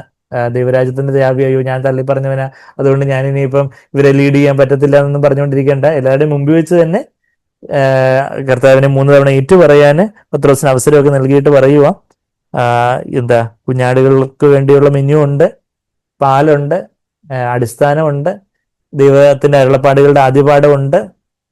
അതെല്ലാം അവർക്ക് വേണ്ടുന്നവർക്ക് അതൊക്കെ കൊടുക്കുക. പിന്നെ അവർ ആടുകളായിട്ട് വളർന്നു വരുമ്പോൾ ആടുകളെ നീ പാലിക്കണം. പൊയ്മാനോ എന്നുള്ള വാക്ക് അവിടെ 16 വാക്യത്തിൽ, ഞാൻ തിരിച്ച് യോഹന 21 യോഹന 21:16 വാക്യത്തില് ആടുകളെ പാലിക്കുക, പൊയ്മാനം, മറ്റേത് ബോസ്കോ, ഫീഡ് ചെയ്യുക, അവർക്ക് വേണ്ടുന്ന ആഹാരം കൊടുക്കുക. ഇവിടെ ഇപ്പം ആടുകളെ പരിപാലിക്കുക, അവരെ ഷെപ്പേർഡ് ചെയ്യുക, അവരെ ഒരു പാസ്റ്ററൽ മിനിസ്ട്രി, ഒരു ഇടയൻ തന്നെ ആടുകളെ കരുതുന്നത് പോലെ ഇടയൻ ഒരു വാതിലായിട്ട് ബാക്കിയെല്ലാ ചെന്നായ്ക്കളിൽ നിന്നൊക്കെ രക്ഷിക്കുന്നു. ഒരു അടി കൊടുക്കേണ്ട സമയത്ത് ഒരു റോഡ് വെച്ചൊരു അടി കൊടുക്കുന്നു. ഇടയന്റെ കോലും വടിയെന്നെ ആശ്വസിപ്പിക്കുന്നതൊക്കെ നമ്മൾ സങ്കീർത്തനത്തിൽ വായിക്കുന്നുണ്ട്. അപ്പം ഇടയ ശുശ്രൂഷയിൽ ചിലപ്പം ചില തിരുത്തലുകളും ശാസനയൊക്കെ ഉണ്ട്. അവര് അങ്ങോട്ടും ഇങ്ങോട്ടൊക്കെ പോകുമ്പോൾ ഇങ്ങോട്ടൊന്ന് ഈ കോലും വടിയൊക്കെ വെച്ച് വേണമെന്ന് ഇങ്ങോട്ടൊക്കെ നാക്കാന്. അപ്പൊ അത് കഴിഞ്ഞിട്ട് പിന്നെ അവർക്ക് വേണ്ടുന്ന പച്ചപ്പുൽപ്പുറത്തേക്കൊക്കെ നയിച്ച് വേണ്ടുന്ന ആഹാരവും കാര്യങ്ങളൊക്കെ കൊടുക്കണം. അവരുടെ ആവശ്യങ്ങളും കാര്യങ്ങളും ഒക്കെ കണ്ട് അവർക്ക് വേണ്ടി പ്രാർത്ഥനകൾ ജാഗരിക്കൂ, അവർക്ക് വേണ്ടി അവർക്കായിട്ട് ഒരു കണക്ക് കൊടുക്കേണ്ടതുണ്ടെന്നുള്ള കാര്യമൊക്കെ അറിഞ്ഞ് അവർക്ക് വേണ്ടി നേതാക്കന്മാരെ കുറിച്ച് പറയുമ്പം, ഇടയന്മാരെ കുറിച്ച് പറയുമ്പോൾ അവിടെ നമ്മൾ എബ്രായർ 13:17 വാക്യത്തില് അവർ നിങ്ങൾക്ക് വേണ്ടി കണക്ക് കൊടുക്കേണ്ടതാവുന്നു. അപ്പൊ ഈ ആടുകളെ പാലിക്കുക എന്ന് പറയുമ്പം അവിടെ ഒരു ഉത്തരവാദിത്വം ദൈവം അവിടെ പറയുന്നുണ്ട്. അവിടെ എബ്രായർ 13:17 വാക്യത്തില് അവര് they keep watch over your souls എന്ന് പറഞ്ഞാൽ ഇടയന്മാര് കുറെ ആടുകളുണ്ട്, എത്രയാണെന്ന് എനിക്ക് അറിയത്തില്ല എന്നല്ല പറയുന്നത്. 99 എണ്ണം ഉണ്ടെങ്കിൽ 99 ഒരെണ്ണം പോയിട്ടുണ്ട്. ആരൊക്കെയോ മീറ്റിങ്ങിന് വന്നായിരുന്നു, ആര് വന്നില്ലെന്നൊന്നും അറിയത്തില്ലെന്ന് പറഞ്ഞാൽ അവിടെ ഒരു നല്ല ഇടയനല്ല എന്നർത്ഥം. ഇതിപ്പോ ആട്ടിടയന് കുറെ ആടുകളുണ്ട്, ഏകദേശം 100ഓളം കാണും എന്ന് പറഞ്ഞ ആട്ടിടയൻ ഇരിക്കത്തില്ല. ഇല്ല, എവിടെയോ ഒരാട് മിസ്സായി പോയിട്ടുണ്ട്. 99 ഉണ്ട്. പിന്നെ എണ്ണി നോക്കും, ഞാൻ എണ്ണി തെറ്റിയതല്ല, 99 ഉള്ളൂ, ഒരാട് എവിടെയോ പോയിട്ടുണ്ട്. അപ്പൊ ആ ആടിനെ തിരക്കി ഈ 99 സേഫാക്കി വെച്ച് തേടി പോകുന്നവനാണ് യഥാർത്ഥത്തിലുള്ള ഒരു നല്ല ഇടയൻ. കർത്താവ് അങ്ങനെയുള്ള നല്ല ഇടയനാ. നമ്മളെ ദൈവം അതുപോലെ നമ്മളുടെ കൂട്ടു സൗകര്യങ്ങളെ കുറിച്ച്, നമ്മളുടെ എസ്പെഷ്യലി നമ്മളുടെ കുഞ്ഞുങ്ങള് കൊച്ചുങ്ങള് അവര് അവരൊക്കെ രക്ഷിക്കപ്പെട്ടോളും എന്നുള്ളതല്ല. കുറച്ചൊക്കെ രക്ഷിക്കപ്പെട്ടു, ബാക്കിയൊക്കെ അങ്ങനെയല്ല, മറിച്ച് എല്ലാവരും ഒന്നൊഴിയാതെ ഒരു കുളമ്പ് പോലും ശേഷിക്കാതെ നമ്മൾ പുറപ്പാട് പുസ്തകത്തിൽ വായിക്കുന്നത് പോലെ എല്ലാവരും രക്ഷയിലേക്ക് വരണം, എല്ലാവരും പരിജ്ഞാനബോധത്തിലേക്ക് വരണം. അതാ നമ്മൾ അതിന്റെ 17-ാമത്തെ വാക്യം, എബ്രായർ 13:17 അവിടെ ഇടയന്മാരുടെ ഒരു മിനിസ്ട്രി പറയുന്നുണ്ട്. നിങ്ങളെ നടത്തുന്നവരെ അനുസരിച്ച് കീഴടങ്ങിയിരിക്കുവിൻ, അവർ കണക്ക് ബോധിപ്പിക്കേണ്ടുന്നവരാകിയാൽ അവര് ഒരു അക്കൗണ്ട് കൊടുക്കണം കർത്താവിന്റെ അന്ന് ന്യായത്തിന് മുമ്പാകെ ദൈവം കണക്ക് ചോദിക്കും. അപ്പൊ നിങ്ങളുടെ ആത്മാക്കൾക്ക് വേണ്ടി ജാഗരിച്ചിരിക്കുന്നു, ഇത് അവർക്ക് ഞരങ്ങിക്കൊണ്ടല്ല സന്തോഷത്തോടെ ജീവൻ ഇടവരുത്തുകയും ഇല്ലാതിരുന്നാൽ നിങ്ങൾക്ക് നന്നല്ല എന്ന് പറയുമ്പോൾ അവിടെ ആത്മാക്കൾക്ക് വേണ്ടി ജാഗരിക്കുന്ന ഒരു ഇടയന്റെ ഒരു keep watch of your souls. നമ്മുടെ മാതാപിതാക്കൾ എന്ന നിലയിൽ നമ്മൾ കുഞ്ഞുങ്ങളുടെ ഇടയന്മാരാണ്. നമ്മൾ കുഞ്ഞുങ്ങൾക്കായിട്ട് എത്രമാത്രം അവർക്ക് വേണ്ടി ജാഗരിക്കുന്നുണ്ട്, അവർക്ക് വേണ്ടുന്ന ആഹാരം കൊടുക്കുന്നുണ്ട്. നമ്മൾ കഴിഞ്ഞ പ്രാവശ്യം ഈ കാര്യങ്ങളൊക്കെ പറഞ്ഞപ്പോൾ നമ്മൾ ആടുകളെ വേണ്ടുന്ന ഭക്ഷണം സമയത്ത് കൊടുക്കുന്ന നല്ല ഇടയന്മാരെ കുറിച്ചും അവരെ അടിച്ച് അവരെ തളർത്തുന്ന വ്യാജ ഇടയന്മാരെ കുറിച്ചും അങ്ങനെയുള്ള മത്തായി 24 വാക്യവും കർത്താവ് പറഞ്ഞ ഉപമയൊക്കെ കാര്യങ്ങളൊക്കെ നമ്മൾ കണ്ടായിരുന്നു. നമ്മൾ 3 അപ്പത്തിന് വേണ്ടി കർത്താവിന് വേണ്ടി ചോദിക്കണമെന്നൊക്കെ നമ്മൾ അന്ന് കണ്ടായിരുന്നു. ഒരു ആത്മീയ വർധനവിനും ആശ്വാസത്തിനും പ്രബോധനത്തിനും ഒക്കെ ആയിട്ടുള്ള ഒരു 3 അപ്പത്തിന്റെ കാര്യമൊക്കെ നമ്മൾ കണ്ടായിരുന്നു. അപ്പം ഇന്ന് നമ്മൾ എന്തൊക്കെയാ കണ്ടേ? നമ്മൾ ആദ്യം കണ്ട പരിശുദ്ധാത്മാവാണ് നമ്മളെ പിന്മാറ്റത്തിലേക്ക് പോവാതെ നമ്മളെ ശക്തിപ്പെടുത്തുന്നുള്ള കാര്യമൊക്കെ നമ്മൾ കണ്ടു. പത്രോസ് ഏത് ക്രൂശിനെയാണോ പത്രോസ് ഭയന്നത്, ആ ക്രൂശിലേക്ക് തന്നെ സന്തോഷത്തോടെ പോകുവാൻ കർത്താവ് പിന്നെ അവനെ ആനയിക്കുന്ന ഒരു മരണവിധത്തെ കുറിച്ചുള്ള വാക്യങ്ങൾ നമ്മൾ 18-19 വാക്യങ്ങളൊന്നും നമ്മൾ വായിച്ചു. പിന്നെ നമ്മള് കർത്താവിന്റെ സ്നേഹം, വലിയ ഉയർന്ന തരത്തിലുള്ള സ്നേഹം കർത്താവ് പറയുന്നു എന്ന താഴെത്തട്ടിലുള്ള സ്നേഹം ഏറ്റു പറയുന്ന പത്രോസിന്റെ ലെവലിലേക്ക് വരുന്ന കർത്താവിനെ നമ്മൾ കണ്ടു. പിന്നെ കർത്താവിനെല്ലാം അറിയാം, എനിക്കൊന്നും അറിയത്തില്ല, ഞാൻ അറിയണമെന്ന് അറിയത്തില്ല എന്നുള്ള ഒരു പത്രോസിന്റെ ഒരു കൺഫെഷൻ നമ്മൾ കണ്ടു. പിന്നെ നമ്മൾ 2 തരത്തിലുള്ള മെനു കണ്ടു, കുഞ്ഞാടുകളുടെ മെനു, ആടുകളുടെ മെനു. പാല്, കട്ടിയായിട്ടുള്ള ആഹാരം, ദൈവത്തിന്റെ അരുളപ്പാടുകളുടെ ആദ്യപാഠം, നീതിയുടെ വചനം, അങ്ങനെയുള്ള ഒരു കോൺട്രാസ്റ്റ്, അടിസ്ഥാനം, മേലോട്ടുള്ള പണി, ഒരു കോൺട്രാസ്റ്റ് നമ്മൾ കണ്ടു. നമ്മള് ഇടയന്മാരെന്നുള്ള നിലയിൽ നമ്മളുടെ കുഞ്ഞുങ്ങളോട്, നമ്മുടെ കൂട്ടസഹോദരങ്ങളോടൊക്കെ ഉള്ള നമ്മുടെ ഉത്തരവാദിത്തത്തെ കുറിച്ച് നമ്മൾ കണ്ടു. Know well the condition of your flock എന്നൊക്കെ സദൃശവാക്യം 23:17 നമ്മൾ അങ്ങനെ ഒരു 27-23 അങ്ങനെ ഒരു വാക്യം വായിക്കുന്നുണ്ട്. നിങ്ങളുടെ ആടുകളുടെ ആ വാക്യം കൂടെ വായിച്ച് ഞാനങ്ങ് നിർത്താം, അല്ലെങ്കിൽ എനിക്കിവിടെ സദൃശവാക്യം 27-23 ആ വാക്യം വായിക്കുന്നേ. ഇടയ ശുശ്രൂഷയെ കുറിച്ച് പറയുമ്പോൾ നമ്മള് മാതാപിതാക്കൾ എന്ന നിലയിൽ നമ്മളുടെ കുഞ്ഞുങ്ങളെ കുറിച്ച്, നമ്മളുടെ കൊച്ചുമക്കളെ കുറിച്ചും എല്ലാം, പിന്നെ നമ്മളുടെ സഭയിലുള്ള നമ്മുടെ ഇളയ സഹോദരങ്ങളെ കുറിച്ചൊക്കെ 27-ാമത്തെ സദൃശവാക്യം 27-ാം അധ്യായത്തിന്റെ 23-ാമത്തെ വാക്യം, അവിടെ നിന്റെ ആടുകളുടെ അവസ്ഥ അറിയുവാൻ ജാഗ്രതയായിരിക്കുക, നിന്റെ കന്നുകാലികളിൽ നന്നായി ദൃഷ്ടി വെക്കുക. Know well the condition of your flocks and pay attention to your herds. അപ്പോൾ അവരുടെ ആത്മീയ അവസ്ഥ, അവരുടെ കണ്ടീഷൻ എന്താണ് എന്നതിനെ കുറിച്ചുള്ളൊരു ബോധ്യം ഉണ്ടായിരിക്കുക, വിവേചനം ഉണ്ടായിരിക്കുക. അപ്പൊ ഈ കുഞ്ഞുങ്ങള് ഏതവസ്ഥയിലാണ്, അവർ സ്കൂളിൽ നിന്ന് തിരിച്ചു വരുമ്പോൾ അവരുടെ അവസ്ഥ എങ്ങനെയാണ്, അവര് ലോകത്തിലെ കറവിട്ട് പോയിട്ടുണ്ടോ, അവരെല്ലാവരും മത്സരവും വേണ്ടാത്ത വാക്കുകളും വൊക്കാബുലറി ഒക്കെ വന്നിട്ടുണ്ടോ. Know well the condition of your flocks, നിന്റെ കന്നുകാലികളിൽ നന്നായിട്ട് ദൃഷ്ടി വെക്കുക. അവരുടെ ആവശ്യങ്ങളും ഭൗതികമായിട്ടുള്ള ആവശ്യങ്ങൾ മാത്രമല്ല, അതും വേണം, എന്നാൽ ആത്മീയമായിട്ടുള്ള അവരുടെ ആവശ്യങ്ങളൊക്കെ അനുസരിച്ച് അങ്ങനെയൊക്കെയുള്ള നല്ല ഇടയ ശുശ്രൂഷ ചെയ്യാൻ മാതാപിതാക്കൾ എന്ന നിലയിൽ നമുക്ക് സാധിക്കണം.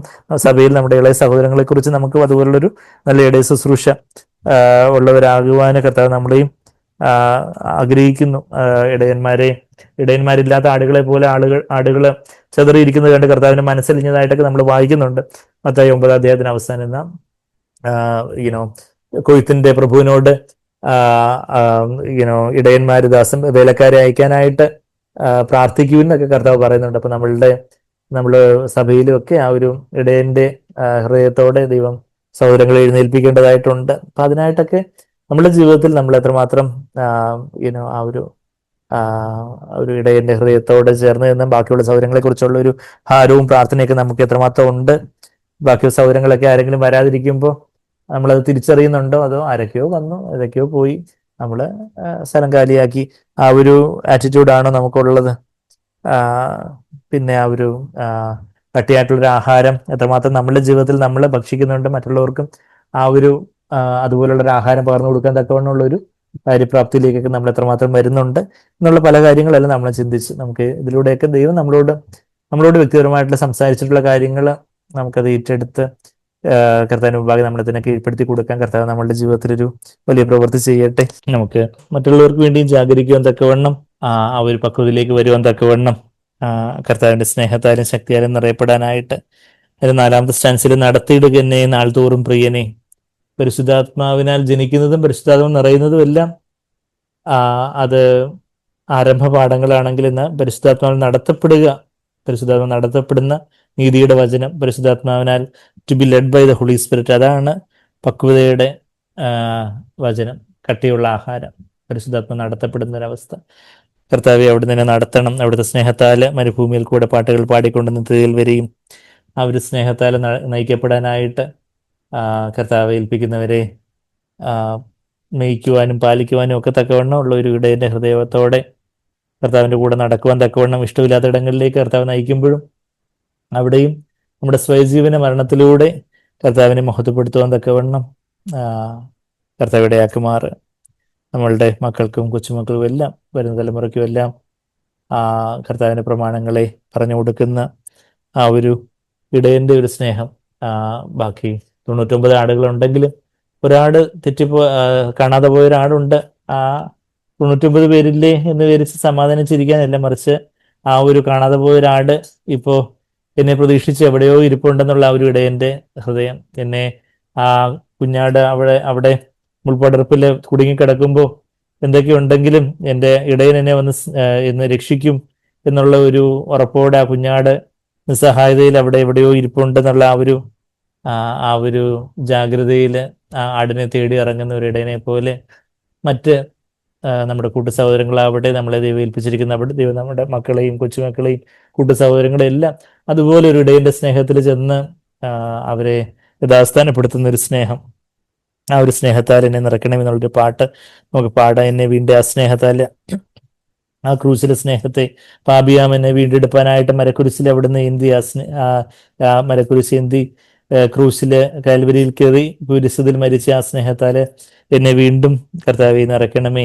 അവിടുന്ന് എന്നെ സ്നേഹിച്ചതുപോലെ മറ്റുള്ളവരെയും അതുപോലെ സ്നേഹിപ്പാനും കരുതാനും പാലിപ്പാനും മേയ്ക്കുവാനും ഒക്കെ ഇനിയും സഹായിക്കണമേ എന്നുള്ളൊരു പ്രാർത്ഥനയോട് നമുക്ക് നമ്മെ തന്നെ സമർപ്പിച്ചുകൊണ്ട് നമുക്ക് പാടാം.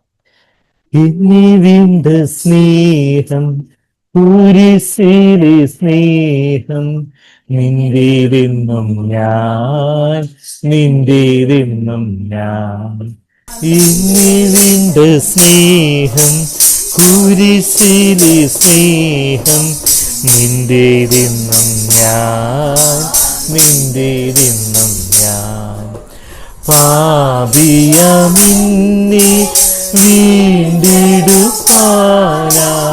പാപിയാമിന്നെ വീണ്ടെടുപ്പാനായി മരക്കുരിശേന്തിയവൻ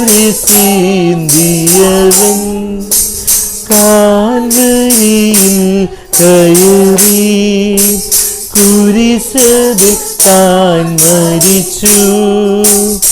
എന്നെ വീണ്ട സ്നേഹം, കുരിശിലെ സ്നേഹം, നിന്റേതെന്നും ഞാൻ, നിന്റേതെന്നും ഞാൻ. പുതുഹൃദയം അവനേകിയതാലേ, പുതുഹൃദയം അവനേകിയതാലേ, നിറുത്തി ജഡത്തിൻ സുഖം, വിറുത്തി നയന സുഖം, വിറുത്തി ലോകസുഖം. എന്നെ വീണ്ട സ്നേഹം, കുരിശിലെ സ്നേഹം, നിന്റേതെന്നും ഞാൻ, നിന്റേതെന്നും ഞാൻ.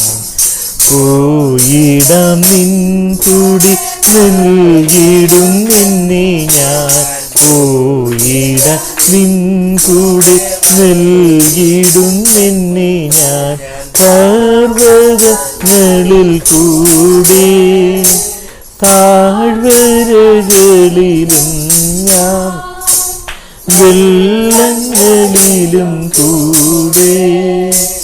എന്നെ വീണ്ട സ്നേഹം, കുരിശിലെ സ്നേഹം നിന്റെ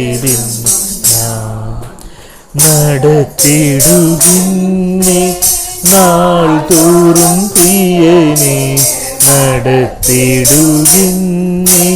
നാൾ തോറും പ്രിയനെ മരുഭൂമിയിൽ കൂടി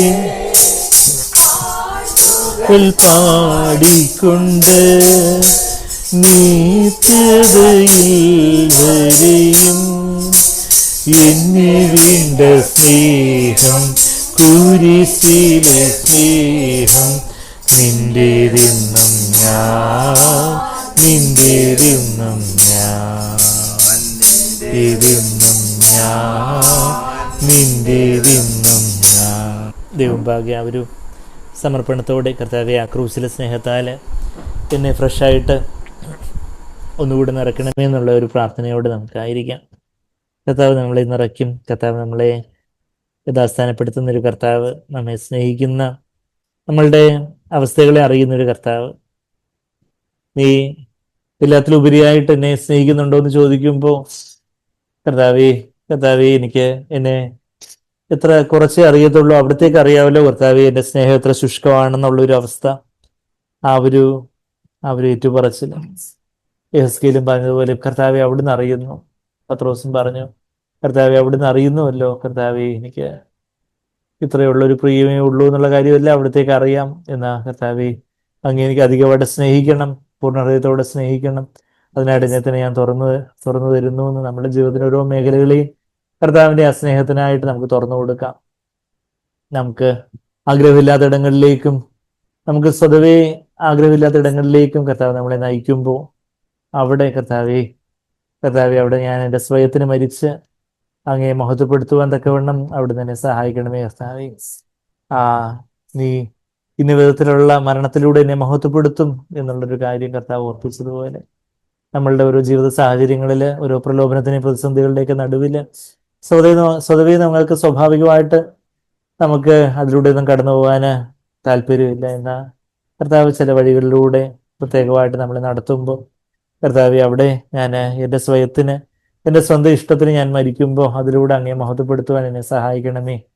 അങ്ങനെ ഞാൻ പക്വത പ്രാപിച്ച് കർത്താവെ കുഞ്ഞാടുകൾക്ക് മാത്രമല്ല ആടുകൾക്കും ഉള്ള മെനു കൊടുക്കുവാൻ തക്കവണ്ണം കർത്താവെ ആ ഒരു കട്ടിയുള്ള ആഹാരം എൻ്റെ ജീവിതത്തിൽ അത് ആ ക്രൂശിൻ്റെ വഴി കർത്താവെ ഞാൻ അനുഭവിച്ച് അതിലൂടെയുള്ളൊരു ജീവൻ അനുഭവിച്ച് ആ ജീവൻ മറ്റുള്ളവരിലേക്ക് പകർന്നൊഴുകുവാൻ തക്കവണ്ണം മറ്റുള്ളവർക്കും ആ ക്രൂശിൻ്റെ വഴിയെ കാണിച്ചു കൊടുക്കുവാൻ പക്വതയിലേക്ക് പരിജ്ഞാന പൂർണ്ണതയിലേക്കുള്ള വഴി കർത്താവെ ആ മാനസാന്തരവും വിശ്വാസവും ജലസ്നാനവും പരിശുദ്ധാത്മ സ്നാനവും അന്തിമ വിധിയെക്കുറിച്ചുള്ള അറിവും കാര്യങ്ങളും കർത്താവ് പരിശുദ്ധാത്മന്റെ വരങ്ങളും അന്തിമ വിധിയെക്കുറിച്ചുള്ള അറിവും എല്ലാം നല്ലത് തന്നെ കർത്താവ്. അതെല്ലാം വേണം, അതെല്ലാം അടിസ്ഥാനം കർത്താവെ. എന്നാൽ അതിലുപരിയായിട്ട് കർത്താവെ ആ ക്രൂസിന്റെ വചനം പരിജ്ഞാന പൂർത്തിയിലേക്ക് ആയുന്ന കർത്താവെ ആ നീതിയുടെ വചനം കർത്താവെ അതിലേക്ക് കർത്താവെ അതിലേക്ക് അത് ഞങ്ങളുടെ ജീവിതത്തിൽ അനുഭവിച്ച് ആ വഴി മറ്റുള്ളവർക്കും ഞങ്ങളുടെ ജീവിതത്തിലൂടെയും വാക്കുകളിലൂടെയൊക്കെ പറഞ്ഞു കൊടുക്കുവാൻ തക്കവണ്ണം മറ്റുള്ളവരെയും ഈ ഒരു അതിപരിശുദ്ധ സ്ഥലത്തേക്കുള്ള വഴിയിലേക്ക് നയിക്കുവാൻ തക്കവണ്ണം കർത്താവെ ഞങ്ങളുടെ ഓരോരുത്തരെയും അവിടുന്ന് എക്വിപ്പ് ചെയ്യണമെന്ന് ഞങ്ങൾ പ്രാർത്ഥിക്കുന്നു കർത്താവെ. ഞങ്ങൾ തന്നെ ആ വഴിയിലായിരിക്കാൻ എപ്പോഴും ഞങ്ങൾ കർത്താവെ അവിടുത്തെ മുമ്പാകെ ഒരു വട്ടപ്പൂച്ചുമായിട്ട് ഞങ്ങളെ തന്നെ താഴ്ത്തി കർത്താവെ അവിടുത്തെ ആത്മാവിനെ നിറയപ്പെട്ടുകൊണ്ടേയിരിക്കുന്ന അവിടെ അങ്ങേയാലെ നയിക്കപ്പെടുന്ന പരിശുദ്ധാത്മാവ് നയിക്കപ്പെടുന്ന ഒരു ജീവിതത്തിൽ ജീവിച്ചുകൊണ്ട് കർത്താവ് മറ്റുള്ളവരെയും പരിശുദ്ധാത്മാവിനെ നയിക്കപ്പെടുന്ന ഈ ഒരു ക്രൂസിന്റെ വഴിയിലൂടെ നയിക്കുവാൻ അതിപരിശുദ്ധ സ്ഥലത്തേക്കുള്ള ആ ഏക വഴിയിലേക്ക് കർത്താവാകുന്ന ആ വഴിയിലൂടെ അവരെ നയിക്കുവാൻ തക്കവണ്ണം മറ്റുള്ളവരെ നയിക്കുവാൻ തക്കവണ്ണം ഞങ്ങളുടെ കൂടെ ഉള്ള കൂട്ടസൗകര്യങ്ങളെല്ലാം ആ വഴിയിലേക്ക് നയിക്കാൻ തക്കവണ്ണം ഞങ്ങൾ എല്ലാവരെയും കർത്താവ് പക്വതയുള്ളവരാക്കി തീർക്കണമെന്ന് ഞങ്ങൾ പ്രാർത്ഥിക്കുന്നു. അവിടുത്തെ സ്നേഹത്താൽ അതിനായിട്ട് ഞങ്ങളെ നിറച്ചാട്ടെ കർത്താവെ. ആ ക്രൂസിന്റെ വഴിയിലൂടെ പോകുവാൻ തക്കവണ്ണം കർത്താവ് അവിടുന്ന് കർത്താവെ ആ സ്വജീവന മരണം സംഭവിക്കുമ്പോഴും അവിടെ ഒരു വേദനയുള്ളപ്പോഴും അവിടുന്നും കർത്താവെ അവിടുത്തെ കഷ്ടങ്ങളിൽ പങ്കാളിയാകുന്നു എന്നുള്ളൊരു ബോധ്യത്തോടെ സന്തോഷത്തോടെ കർത്താവെ ആ ക്രൂശ് സഹിക്കുവാനും പുനരുദ്ധാരത്തിന്റെ ശക്തി അധികമായിട്ട് അനുഭവിക്കാനും ഒക്കെ ഞങ്ങളെ സഹായിക്കണം കർത്താവെ. ഇതൊക്കെ ഞങ്ങളുടെ ജീവിതത്തിൽ ഒരു തിയറി ആയിട്ട് മാറിപ്പോകാതെ കർത്താവെ അതിൻ്റെ ഒരു പ്രായോഗികമായിട്ട് ആ കാര്യങ്ങളൊക്കെ അനുഭവിച്ച് കർത്താവെ മറ്റുള്ളവരെ ശക്തിപ്പെടുത്തുന്നവരാകുവാൻ നീ തിരിഞ്ഞു വന്ന് ഒരു സമയം കഴിഞ്ഞ് തിരിഞ്ഞു വന്ന് നിന്റെ സഹോദരങ്ങളെ ശക്തിപ്പെടുത്തുന്നു ഉറപ്പിക്കുമെന്ന് അങ്ങ് പറഞ്ഞതുപോലെ കർത്താവെ ഞങ്ങളും കർത്താവ് മറ്റുള്ളവരെ ഉറപ്പിക്കുന്നവരായിട്ട്, മറ്റുള്ളവരെ ഉറപ്പുള്ളവരെയും കൂടെ അസ്ഥിരപ്പെടുത്തുന്ന അവരായിട്ടല്ല, മറിച്ച് കർത്താവ് മറ്റുള്ളവരെ പല കാറ്റുകളാൽ ചാഞ്ചാടുന്ന ശിശുക്കളെ പോലും ഉറപ്പിക്കുന്നവരായിട്ട്, ക്രിസ്തുവിൽ ഉറപ്പിക്കുന്നവരായിട്ട് ഞങ്ങൾ ഓരോരുത്തരെ ആക്കി തീർക്കണമെന്ന് ഞങ്ങൾ പ്രാർത്ഥിക്കും. സഹായിക്കണമെന്ന് പ്രാർത്ഥിക്കും. ആത്മാവിനാൽ നിറച്ചായിട്ട് കർത്താവ് ഞങ്ങളതിനെ സമ്പൂർണ്ണമായിട്ട് അവിടത്തേക്ക് തുറന്നു തരുന്നു. നന്ദി കർത്താവേ, നന്ദി. നമുക്ക് കർത്താവിനെ സ്തുതിക്കാൻ, നന്ദി പറഞ്ഞ് നമ്മെ തന്നെ കർത്താവിനെ ഏൽപ്പിച്ചു കൊടുക്കാൻ. നന്ദി യേശുവേ, സ്തുതിക്കും കർത്താവേ. നന്ദി യേശു, അവിടുത്തെ വചനത്തിനായിട്ട് നന്ദി. ഞങ്ങളെ വഴി നടത്തണമേ എന്ന് പ്രാർത്ഥിക്കും. ഈ ക്രൂസിന്റെ വഴിയിലൂടെ ഞങ്ങളെ വഴി നടത്തണമേ. അവിടുത്തെ പുനരുദ്ധാനത്തിന്റെ ശക്തിയാൽ ഞങ്ങളെ നിറയ്ക്കണം. നന്ദി കർത്താവേ. ഹല്ലേലൂയ. Thank you. ഇവിടെ ചെയ്തതിനായിട്ട് നന്ദി പറയും. നന്ദി പിതാവേ. Hallelujah. Thank you Jesus. Thank you father. Praise you Lord. Praise. ഇവിടുത്തെ ആത്മാവിനെ ഞങ്ങൾ ഓരോരുത്തരെയും നിറച്ചാട്ടെ. Thank you father. നന്ദി പിതാവേ. അവിടുന്ന് ഞങ്ങളെ അപ്രകാരം നിറച്ചുകൊണ്ടേയിരിക്കും. ഇനിയും നിറച്ചുകൊണ്ടേയിരിക്കും ഞങ്ങൾ വിശ്വസിക്കുന്നു കർത്താവെ. അവിടുന്ന് നയിക്കുന്ന ഈ കർത്താവെ ആശ്രയത്തിന്റെ മരണത്തിന്റെ വഴിയിലൂടെ യഥാർത്ഥത്തിലുള്ള പുനരുദ്ധാനത്തിന്റെ ശക്തിയുടെ വഴിയിലൂടെ മുമ്പോട്ട് നീങ്ങുക. ഞങ്ങൾ ഓരോരുത്തരെയും സഹായിക്കണം. അങ്ങനെ അവിടുത്തെ സ്വഭാവത്തിന് പങ്കാളികളാകുവാൻ, അവിടുത്തെ ആഴത്തിലുള്ള ഒരു കൂട്ടായ്മയിലേക്ക് വരുവാൻ, അവിടുത്തെ കാന്തയായിട്ടായി തീരുവാൻ ഞങ്ങൾ ഓരോരുത്തരെയും സഹായിക്കണം. ഇതെല്ലാം ഞങ്ങളുടെ അനുഭവത്തിൽ വെളിപ്പാടാക്കി തീർക്കണമെന്ന് പ്രാർത്ഥിക്കുന്നു കർത്താവെ. ആ വചനമെല്ലാം അനുസരണത്തിലെ കർത്താവെ വരുവാൻ തക്കവണ്ണം കർത്താവെ ഞങ്ങളെ ഒന്ന് ഓർക്കണമേ. കർത്താവെ അവിടുത്തെ ആത്മാവിനെ നിറയ്ക്കണമേ, നിറച്ചുകൊണ്ടേയിരിക്കണമേ എന്ന് പ്രാർത്ഥിക്കുന്നു. പ്രാർത്ഥന കേട്ടത് ഞങ്ങൾക്ക് സ്തുതിക്കുന്നു. അനേകരെ ശക്തിപ്പെടുത്തുവാൻ, അനേകരെ ഉറപ്പിക്കുവാനായിട്ട് കർത്താവ് അവിടെ ഞങ്ങൾ ഉപയോഗിക്കുന്നു. ഞങ്ങൾ വിശ്വസിക്കുന്നു. അതേ കർത്താവ്, ഞങ്ങൾ തിരിഞ്ഞു വന്ന് അനേകരെ ഉറപ്പിക്കുവാൻ, ഞങ്ങളുടെ ചുറ്റുമുള്ളവരെല്ലാം ഉറപ്പിക്കുക, ഞങ്ങളുടെ കുഞ്ഞുങ്ങളെ ഉറപ്പിക്കുവാൻ കർത്താവെ, ഞങ്ങളുടെ കൂട്ടു സഹോദരങ്ങളെ ഉറപ്പിക്കുവാൻ ഞങ്ങളെ സഹായിക്കണമേ. ഇനിയും സഭയിലേക്ക് ഇനിയും കർത്താവെ ഇനിയും കൊണ്ടുവരേണ്ടവരെയൊക്കെ കൊണ്ടുവരുവാനും ഉറപ്പിക്കുവാനും ഒക്കെ കർത്താവെ അവിടെ ഞങ്ങൾ ഓരോരുത്തരും ഉപയോഗിക്കണമെന്ന് പ്രാർത്ഥിക്കുക. നന്ദി കർത്താവേ. നന്ദി. പ്രാർത്ഥന കേട്ടത് ഞങ്ങൾക്ക് സ്തുതിക്കുന്നു. എല്ലാം യേശു കർത്താവിന്റെ വിലയേറിയ മാതിരിയുള്ള നാമത്തിൽ തന്നെ